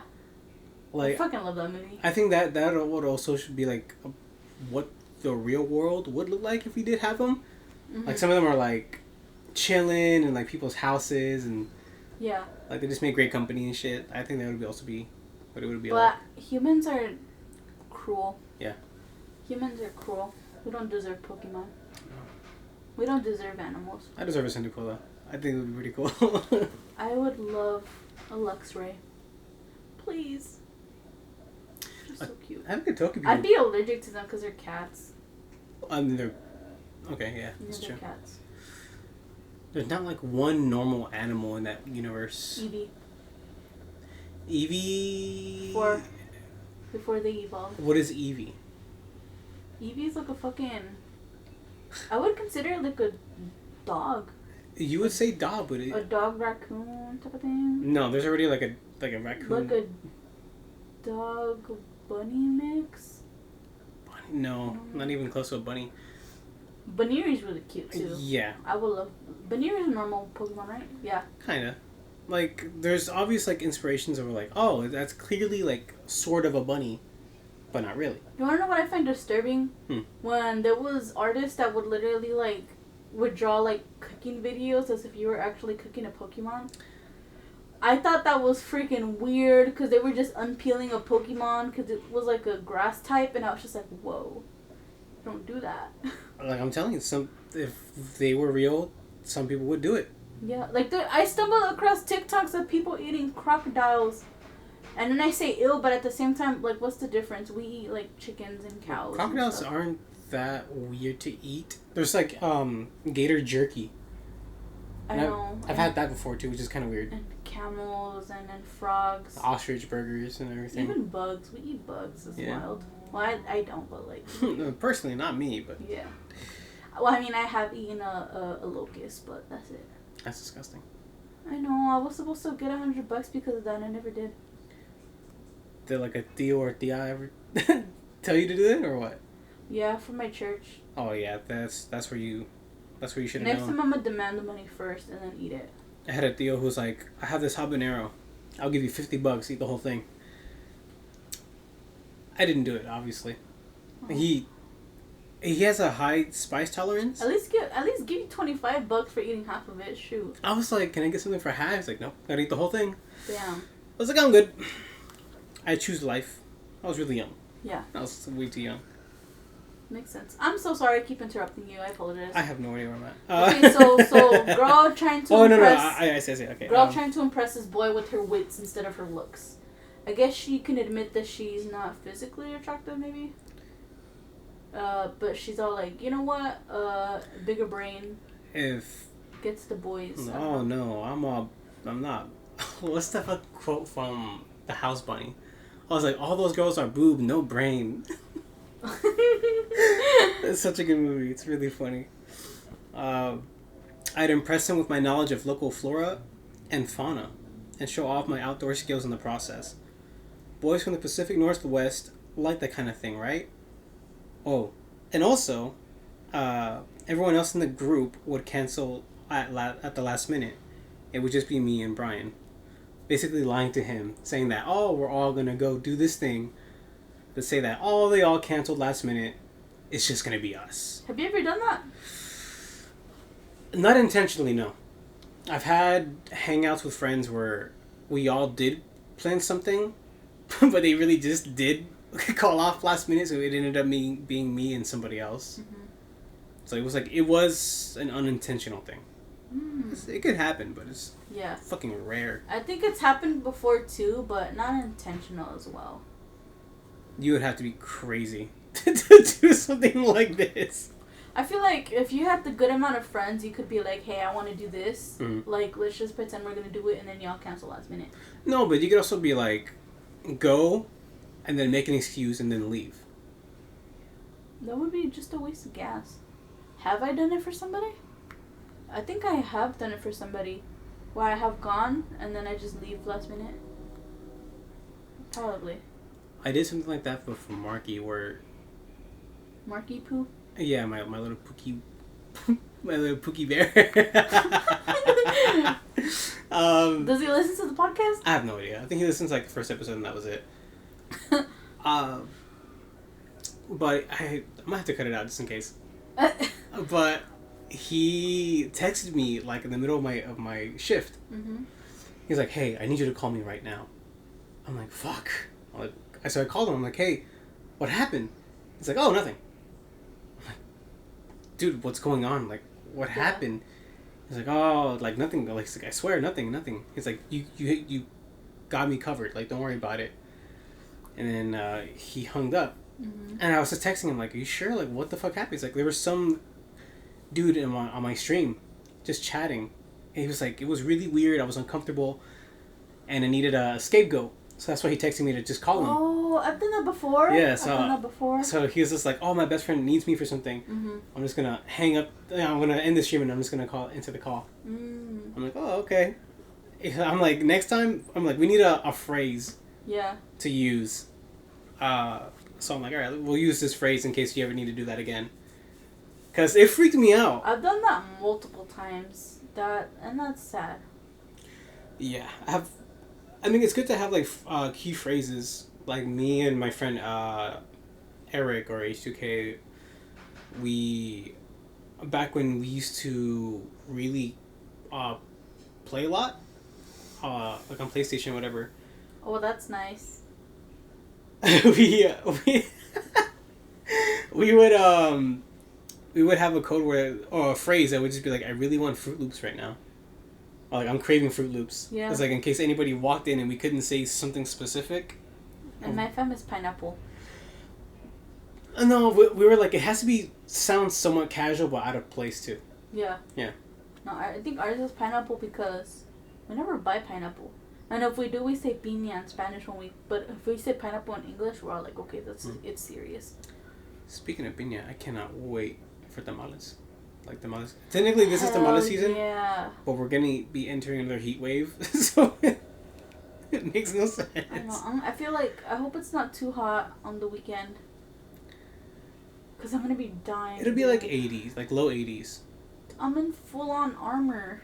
You will be sweating a little bit. Pictures will look dope though. Oh yeah. I hope my makeup doesn't smear. I mean, I'm not doing makeup. I'm just doing the eyeliner on my face, but it's like like water activated. Mm-hmm. You'll be fine. Have Nicole just carry an umbrella over you. I have a fan. Oh, that works too. I'll bring a fan. Yeah, that works too. She's gonna be my minion. She's gonna hold everything for me. Good. Look, it's called reparations from the Spaniards, alright? Yeah. Yeah. Jesus. I'm sorry, hold up. I remember I saw this Twitter one time, and I think it was this girl, and it was like this Jewish guy, and then he's all like, yeah, so like I hooked up with a German guy last night, and he was like a total like bitch, like a sub, basically, and they were a dom. He's like, and that's on the Holocaust, and I was like, what? No, like my ancestors would be proud right now. He's like, that I domed the German, and I was like, what in the world? It's the little victories, I guess. Yeah, I guess. Shoot. Good for them. But I literally say good for you when there's like the like black women that are like dominatrix and everything. Like I remember I sent you a post of a dominatrix, and she's black, and then she's like literally like her footrest is like some like white dude, and I'm just like, hell yeah. Yeah. Hell yeah. I was like, you deserve it. Our ancestors are proud, yeah. Mm-hmm. Alright. Where did I leave? Because I already went through there. Much to my surprise, Brian accepted my invitation and seemed genuinely excited about the prospect. He'd never been out in the desert, he said, and he would love to go hiking with someone who knew the area. I tempered down the cheering voice in my head, and answering him with a simple, "Cool, I'll pick you up on Saturday morning." Ooh.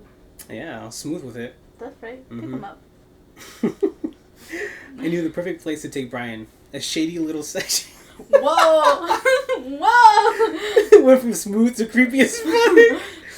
Like shady as in like the place is yeah, shady? No, like physically shady, or like... I think it might have been physically shady, not... Or, yeah. Yeah. Where like there's a lot of shade, not shady like sus. Mm-hmm. Okay. I took this boy really far into the desert. A shady Dude, so many weird things happen in the desert. I feel like the desert's like one of my biggest fears. You have a lot of fears. I feel like I'm fucking scared of everything. I just don't show it. Like, you're brave. I love camping, but I'm scared of the forest. Yeah. I mean, I can understand it, I guess. I can understand that one time my church went on a retreat to the forest, and one ended up hurting their ankle. So they needed somebody to go back, and I remembered the trail because I'm more of like a visual learner. So I was like, I got this. So I'm running, and I feel something on my foot, and I just kick back, and then I turn around. It's a fucking tarantula running back into like under the rock, because I had climbed over that rock. Like I had like did like a little hop over while I was running. Yeah. And I'm surprised I didn't twist my ankle or something, because it was like very rocky. But yeah, like I needed to get help bring her back or whatever. The other thing I hate about... And there was a fucking tarantula there. Fucking spiders. But we would always camp during tarantula season because, well, I was raised Judeo-Christian. Mm-hmm. So there's a holiday called Sukkot where you have to camp. It's like the Festival of Tabernacles. And then, like, you had to camp out, like, in a fucking tent in the tabernacle or whatever. So, and it was during tarantula season because it usually falls end of September, beginning October. So yeah. I don't know. I think the only thing I would hate about camping, well, especially the area. You could always do it in your backyard. No. The area that we go to, like it's always infested with black widows. No. Especially like with the restroom areas. Like if you were to go to them like in the middle of the night, like you'll see their webbing, and then you'll see them like at the bottom of that web, and I'm like, I know, if I don't fuck with them, they don't fuck with me. They won't seek aggression unless they feel threatened. Yeah, unless they feel threatened. So I'm like, all right, I know I'm fine. Mm-hmm. But every time I go camping, I'm like, that little voice in the back of my head says, what if they, crawl into the tent, stab the fucking blue, and they just bite you? I'm like, I hate thinking that. It creeps me out. Yeah, it creeps me out. But I'm like, I know they won't do anything. Like, unless I... But, like, have you seen those videos of, like, those spiders that, like, hide in the sand? Yeah. And everything, and then just, like, rattlesnakes?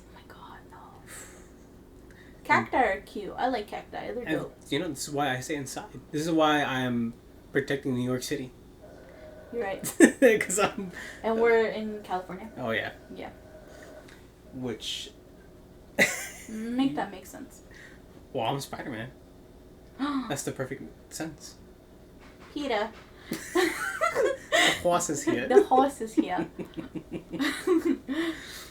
Okay. Shady area. A shady little section with a boat that transitioned into wide open canyons. Ooh. It was on private property, but that never stopped anybody that I knew from sitting out on it. When Saturday morning came, I could barely contain myself. I gassed up my old beat-up Chevy truck and sped all the way to Brian's house.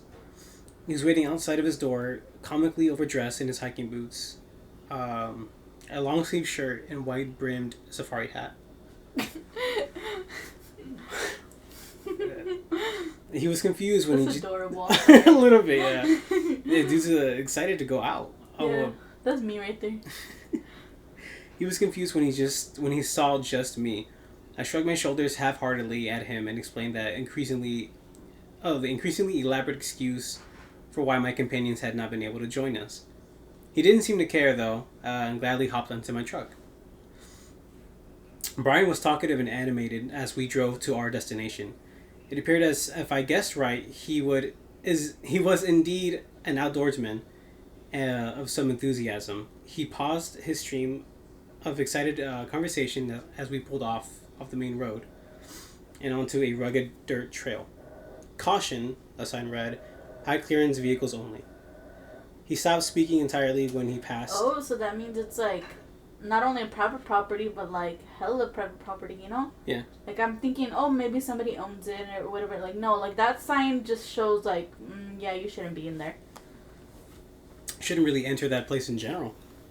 You're right. I always wondered, like, with private property things, like, how far could someone protect their... Because, like, in movies... Guns. Yeah, I'm going to say, in movies, people always have, like, they'll be like, it's my private property, they'll pull out a gun. But, like, could you? In some really? states, yeah, especially red states, you get the whole protect your home area. I know, like, the stand your ground laws are there. Yeah, I think there was a little boy that was going to a friend's house and he was lost. So he ended up knocking at a door thinking that it was his friend's house and he got shot at. Because the old lady was scared that a little black boy... I remember that story. Yeah. Holy shit. Exactly. And they didn't really... I don't know if he survived or not. But, you know, there's some stand your ground laws, like protect your home. Mm-hmm. And the homeowners will be protected. But yeah, I don't know if that counts for California. But I remember going back to that camping ground, there was a river. And the more uphill you would get, you'd see, like, houses or whatever. And, like, the backyard was literally just, like, the river. And we were there, and there was, like, a sign that said, like, don't go any further. And we decided to go further. And then somebody yelled at us, like, they're like, get the fuck out of my private property. And I was like, oh, shit. And then we, like, ran back. I mean, that's how horror movies start. Yeah. Right there. Just a big-ass sign that just says, do not enter, death. And then you're like, hey... Good thing I can't fucking read and just go right through that. This sign can't stop me. I don't know how to read. Exactly. DW. Classic DW. I'm literally DW. He stopped speaking entirely when we passed by the rusted sign indicating our destination. He began to read it out loud. Cutthroat Canyon, private property. Violators will be shot. Oh.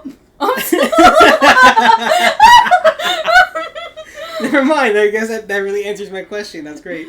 Yeah. And Brian looked Did at you me. even read this before? I told you that I skimmed some of it. Okay, cool. Just like me. Because I was trying to figure out if this was a sort of genuine first-hand account.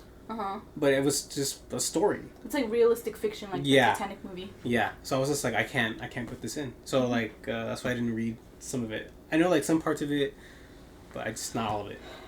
Like that part right there. I feel like I keep interrupting with this story, so I am so sorry. No, yeah, you're completely fine. I'm gonna put duct tape over my mouth. just keep hugging Sandigo, that's it.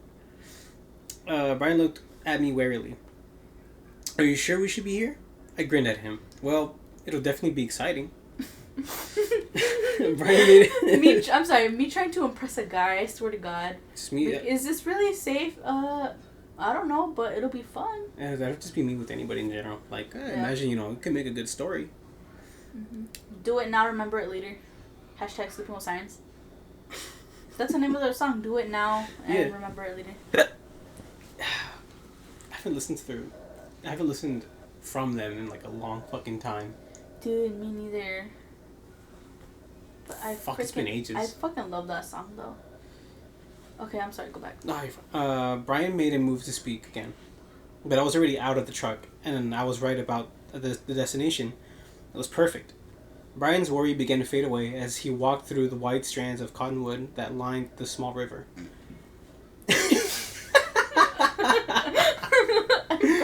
I'm sorry. You good? I wasn't expecting that. Yeah. Excuse me. I'm sorry, I had to. That was great. That was perfectly timed too. Shut up. Wait, Michael, where's the duct tape?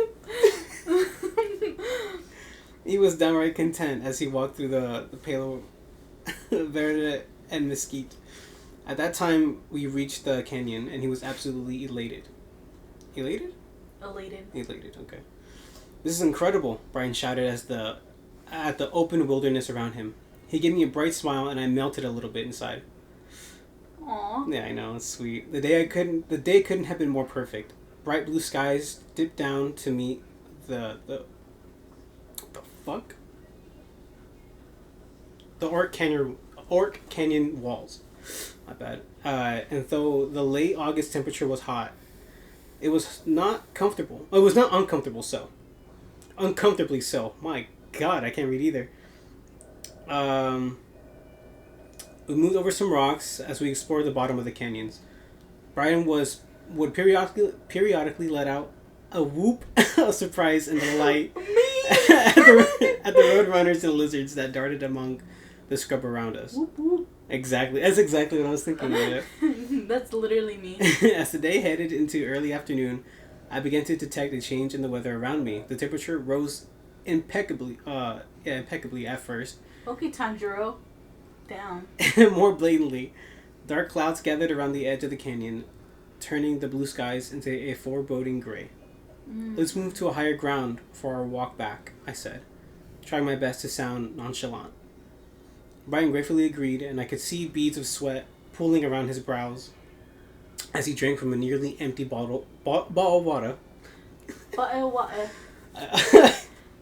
I couldn't have said it actually normal. I had to say it like that. Water. A bottle of water. Do you think we get ever hate from that?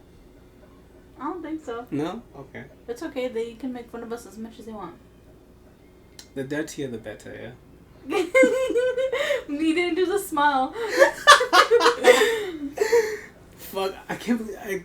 I'm glad she doesn't have, like, any social apps because that would have just torn her apart. She does, but she just doesn't use it as much. I think she just uses it for business reasons. I don't think she has anything. Because I remember the day after she turned 18, her whole comment section was just flooded about people wanting her to do an OnlyFans, and all like that is fucking disgusting. No, I think she deleted Twitter, Instagram, and then I think... That's good. I'm happy for her. She has TikTok. a fiance. She's already... Oh, shit. Yeah, she has a fiance. Look at her. Okay. Yeah. Good for The her. dirtier, the better. I didn't know. That's fucking cool. Alright. Water. Bottle of water. He wouldn't admit it, but I could tell that he was eager to head back into an air-conditioned truck. We climbed steadily out of the canyon, and from our new vantage point, I could see the clouds were becoming a much bigger deal. Lightning flashed across distant mountains as the shiver rolled up my skin. Oh. We were very near the bosque when I felt the first of the rain. The water fell in cold, fat drops, few and far in between. Puffs of dust rose from our feet and where the rain hit the ground, and I found myself wishing that I had bought more clothes. See, Brian made the right decision about that fucking hat. Mm-hmm. He fucking knew. Indiana Jones head ass. Hell yeah. In the distance, I could see a school bus half buried in the sand, though it was rusted out and falling apart. It would be a serviceable place to wait out the rain. I grabbed Brian's hand and noted the shock of something pleasant that tightened at my chest as I did so. Oh, get it, girl. And ran for the bus, dodging raindrops as we went. We huddled together in the seat towards the back of the bus. I assured Brian that the rain fades quickly out here, and that there was nothing to worry about. Meanwhile, I tried to ignore the sounds of distant thunder and the increasingly loud roar of water in the canyon. A flood had come, and I had serious doubts about our ability to walk out of the canyon. I'm sorry, but Michael, do you know how scary it is for rain to be in a canyon? Like, rain to flood a canyon? I could imagine so, yeah. I'll see if I can find a TikTok, but there's this lady that is a professional hiker, and, like, she hikes out, like, far and deep in canyons, and for some reason she didn't check the weather, and she kind of found it a little bit odd that there wasn't a lot of cars where she went. A storm literally fucking started, and she was hiding under the rocks for, like, nearly an hour or two, and it looked gruesome. Fuck. Like, literally, like, you think, oh, rain and, like, thunder, lightning isn't that bad because we live, like, in the suburbs, in the city. But, like, dude, it gets really bad and really scary. I'm just like, yeah, no, I'm good. Dude, it's bad. I had a burp so bad. My bad. Do it and be like, excuse me. Excuse me. They say that a flash flood sounds like a freight train rolling through. Mm-hmm. They say that you are safe on higher ground. In my experience, neither one of those things is exactly right. Damn. Holy shit, that was fucking loud. I didn't think it was loud. My bad. Excuse me. Fucking cracks neck. Excuse me. That was you last episode. Oh, I could faintly hear it. At first I didn't hear it because I was listening to the podcast without headphones on, but then I put them on while I was washing dishes and I could hear that faint little crack and I was like, great heavens. If I do it right now, you can probably hear it better. No? No? Don't want to hear it. Fine, I want to do it. I'm tempted now, but I want to do it. Do it when I'm not expecting it.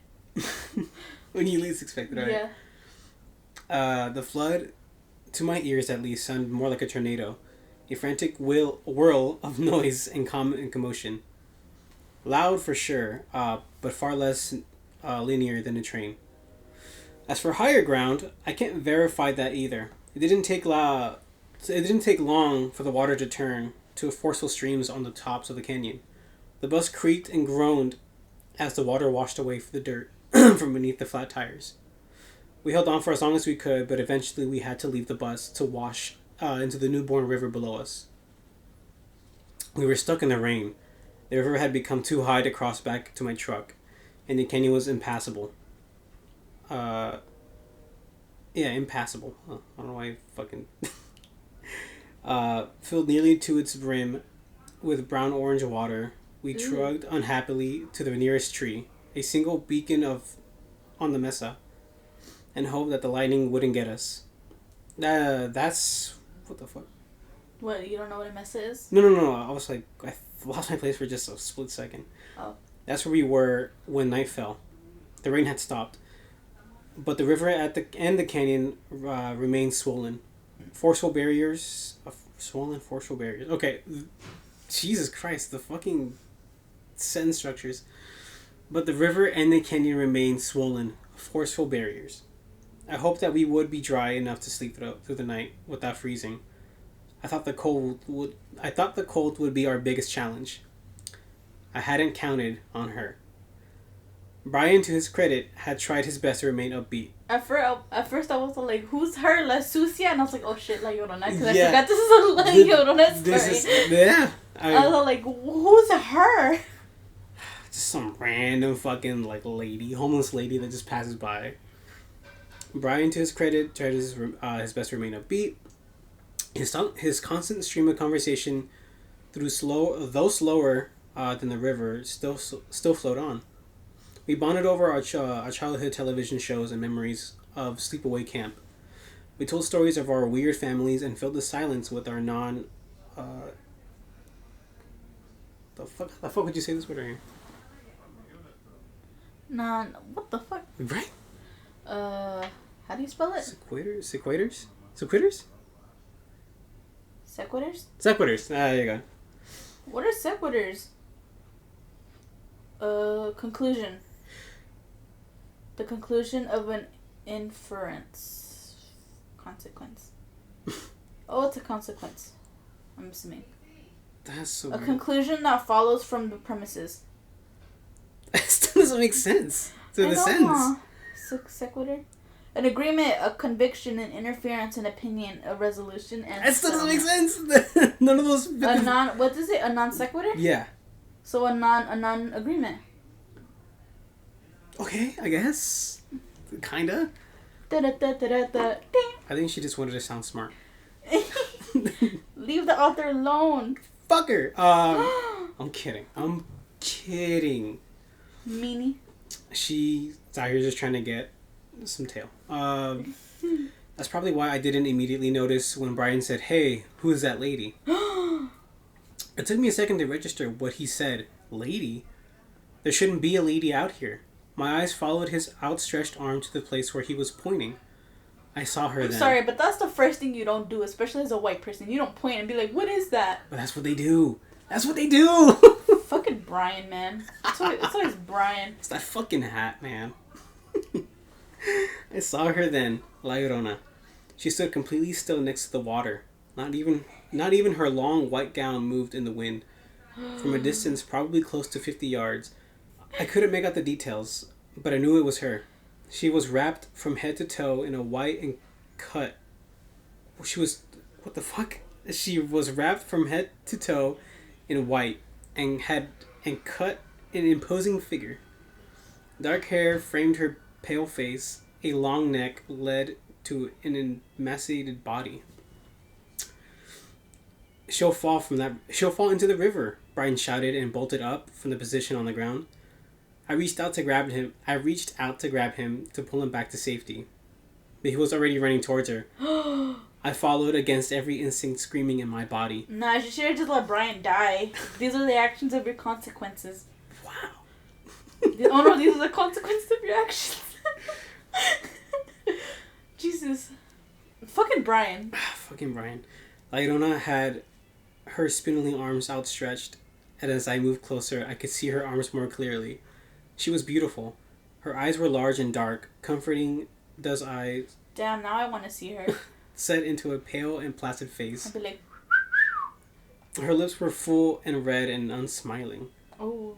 She parted them slowly as a voice escaped them, thin and battered like reeds in a storm. Mi hijo. Ven a mí, mi hijo. They're technically minors, so it counts. Yeah. And there's 2 of them. Mm-hmm. I knew that Brian could not understand the words. He's like, hold up, ma'am. What did she say? Oh my god. But still he moved towards her. I shouted at him to stop, to come back, but he was focused on no one but her. I put my hands out on his shoulders and he shook it away. Not even turning to look at me, the reedy voice continued, Sí, mi hijo. Then she began to wail. I stopped at my tracks, daring to go no further as Brian moved trance-like towards her. When he at last stood face to face with Lairona, she tilted her head to look at him. A frail hand cupped his face, and she smiled sadly. She moved in closer and kissed his forehead, much the way a mother would, all while wrapping her hand around his neck. I never heard Brian scream, never saw him resist. He slumped limply against Lairona's hands, while she kissed each one of his bloodless cheeks. With the bloodless cheeks? Mm-hmm. With the grace of a dancer, she flung Brian's listless body into the torrent below. I could hear him splash into the water, and I thought just for a second that I could hear him gasp for air. I'm ashamed to say that I ran. I ran as hard as I could into the desert and away from the water. I ran until my feet bled and my lungs seared with pain. I collapsed under a mesquite tree and slept fitfully until the first light of morning. The flood had died down the next day, but I didn't see Brian's body in the empty trenches. They wouldn't find it for weeks. Despite the water only flowing in one direction, he eventually wound up in a culvert miles down on the Rio Grande. It makes sense, though. Yeah, it does, yeah. I told the authorities that he drowned, that the flash flood had caught us both off guard. I don't know if his parents blame me, but at his funeral, they wouldn't even look at me. No one would. Whoa. People in town seemed to believe that I was responsible, but I know the truth. Lairona took Brian. She took him as a bargaining chip in a deal that would never be made. And that's the end of that. Oh my god. Oh my god. Oh my gamut. That was good right there. Oh my gamut. See, no shotguns involving first degree murder. Rose would have been different. Rose is a different type of white person. There's 2 different types of white people. 2 different types of white people. I guess so, yeah. Rose, honestly, if I were to meet La Llorona, I'd rather be with Rose than with Brian. Rose would just pull out the 9 and just start shooting immediately. Poor Brian, though. He was so oblivious. Yeah. And I don't blame him. Though he didn't understand the language. Oh my god, no. Oh my god. But like, okay, Brian is in a trance-like state. It kind of low-key reminds me of like mermaids and sirens. Yeah, I think when I should have looked it up further, but I think that's also probably one of the scary charms about La Llorona was that if she's going to be looking for her children, she wants to sound comforting, right? Yeah. Not scary. Yeah. She's not going to sound scary. So I think if she ever encounters like kids, she has to sound comforting like a mother. Makes sense. So I think Brian sort of felt that. And then especially too that we don't find women as dangerous compared to as we do with men. Especially like I think I mentioned that like clothing in white, because a lot of spirits will have it shows innocence and purity, basically. Yeah. Yeah. That's why I wear black. That's why I wore mustard green stuff. Fucking disgusting clothing. Oh yeah. The comments are just like, love the story, and then they're telling like their versions of like what they were told. Of like, do they not understand it's a folktale? Like it's a fake story based off. I don't know. Yeah, no, they're saying like the. Well, I mean, a lot of Mexicans also have like their own quote unquote stories. Yeah, like word of mouth stuff. Makes sense. Yeah. Makes sense. God, my elbows just keep popping. Fuck. I know. I'm old. Oh, my shoulder popped. You heard that? Yeah. I feel like I should take a yoga class. That'd be great. I feel like it wouldn't last 30 minutes in a yoga class. Have you done... I want to do that one thing where it's like you're doing yoga with like little sheep. I've seen that. One of my favorite... No, they're goats. They're goats because they climb on top of you. Yeah, they're goats. One of my favorite YouTubers did that. Yeah. It looks so weird. I bet. It must have felt so comforting though. A little bit. It looked cool. But that's... Yeah, that's our first little... Yeah. Wow. No, I meant like our little bonus episode. I think... Oh, yeah. This was great because we didn't have to like stress about... Yeah. Yeah. I mean, well, it's kind of hard finding a good story to say. No, but just like anything that could imbue spookiness or anything like that. Creeps. Any creeps. Yeah. You're right. Which is nice. That's why some creepy... We were caffeinated and we were reading creepy stuff. Yeah. Yeah. Damn, 2 hours. Holy shit. Oh my god. Yeah. That's long. Oh, there's like a lot of pauses that we had. Yeah. Yeah. And so many interruptions, and I apologize.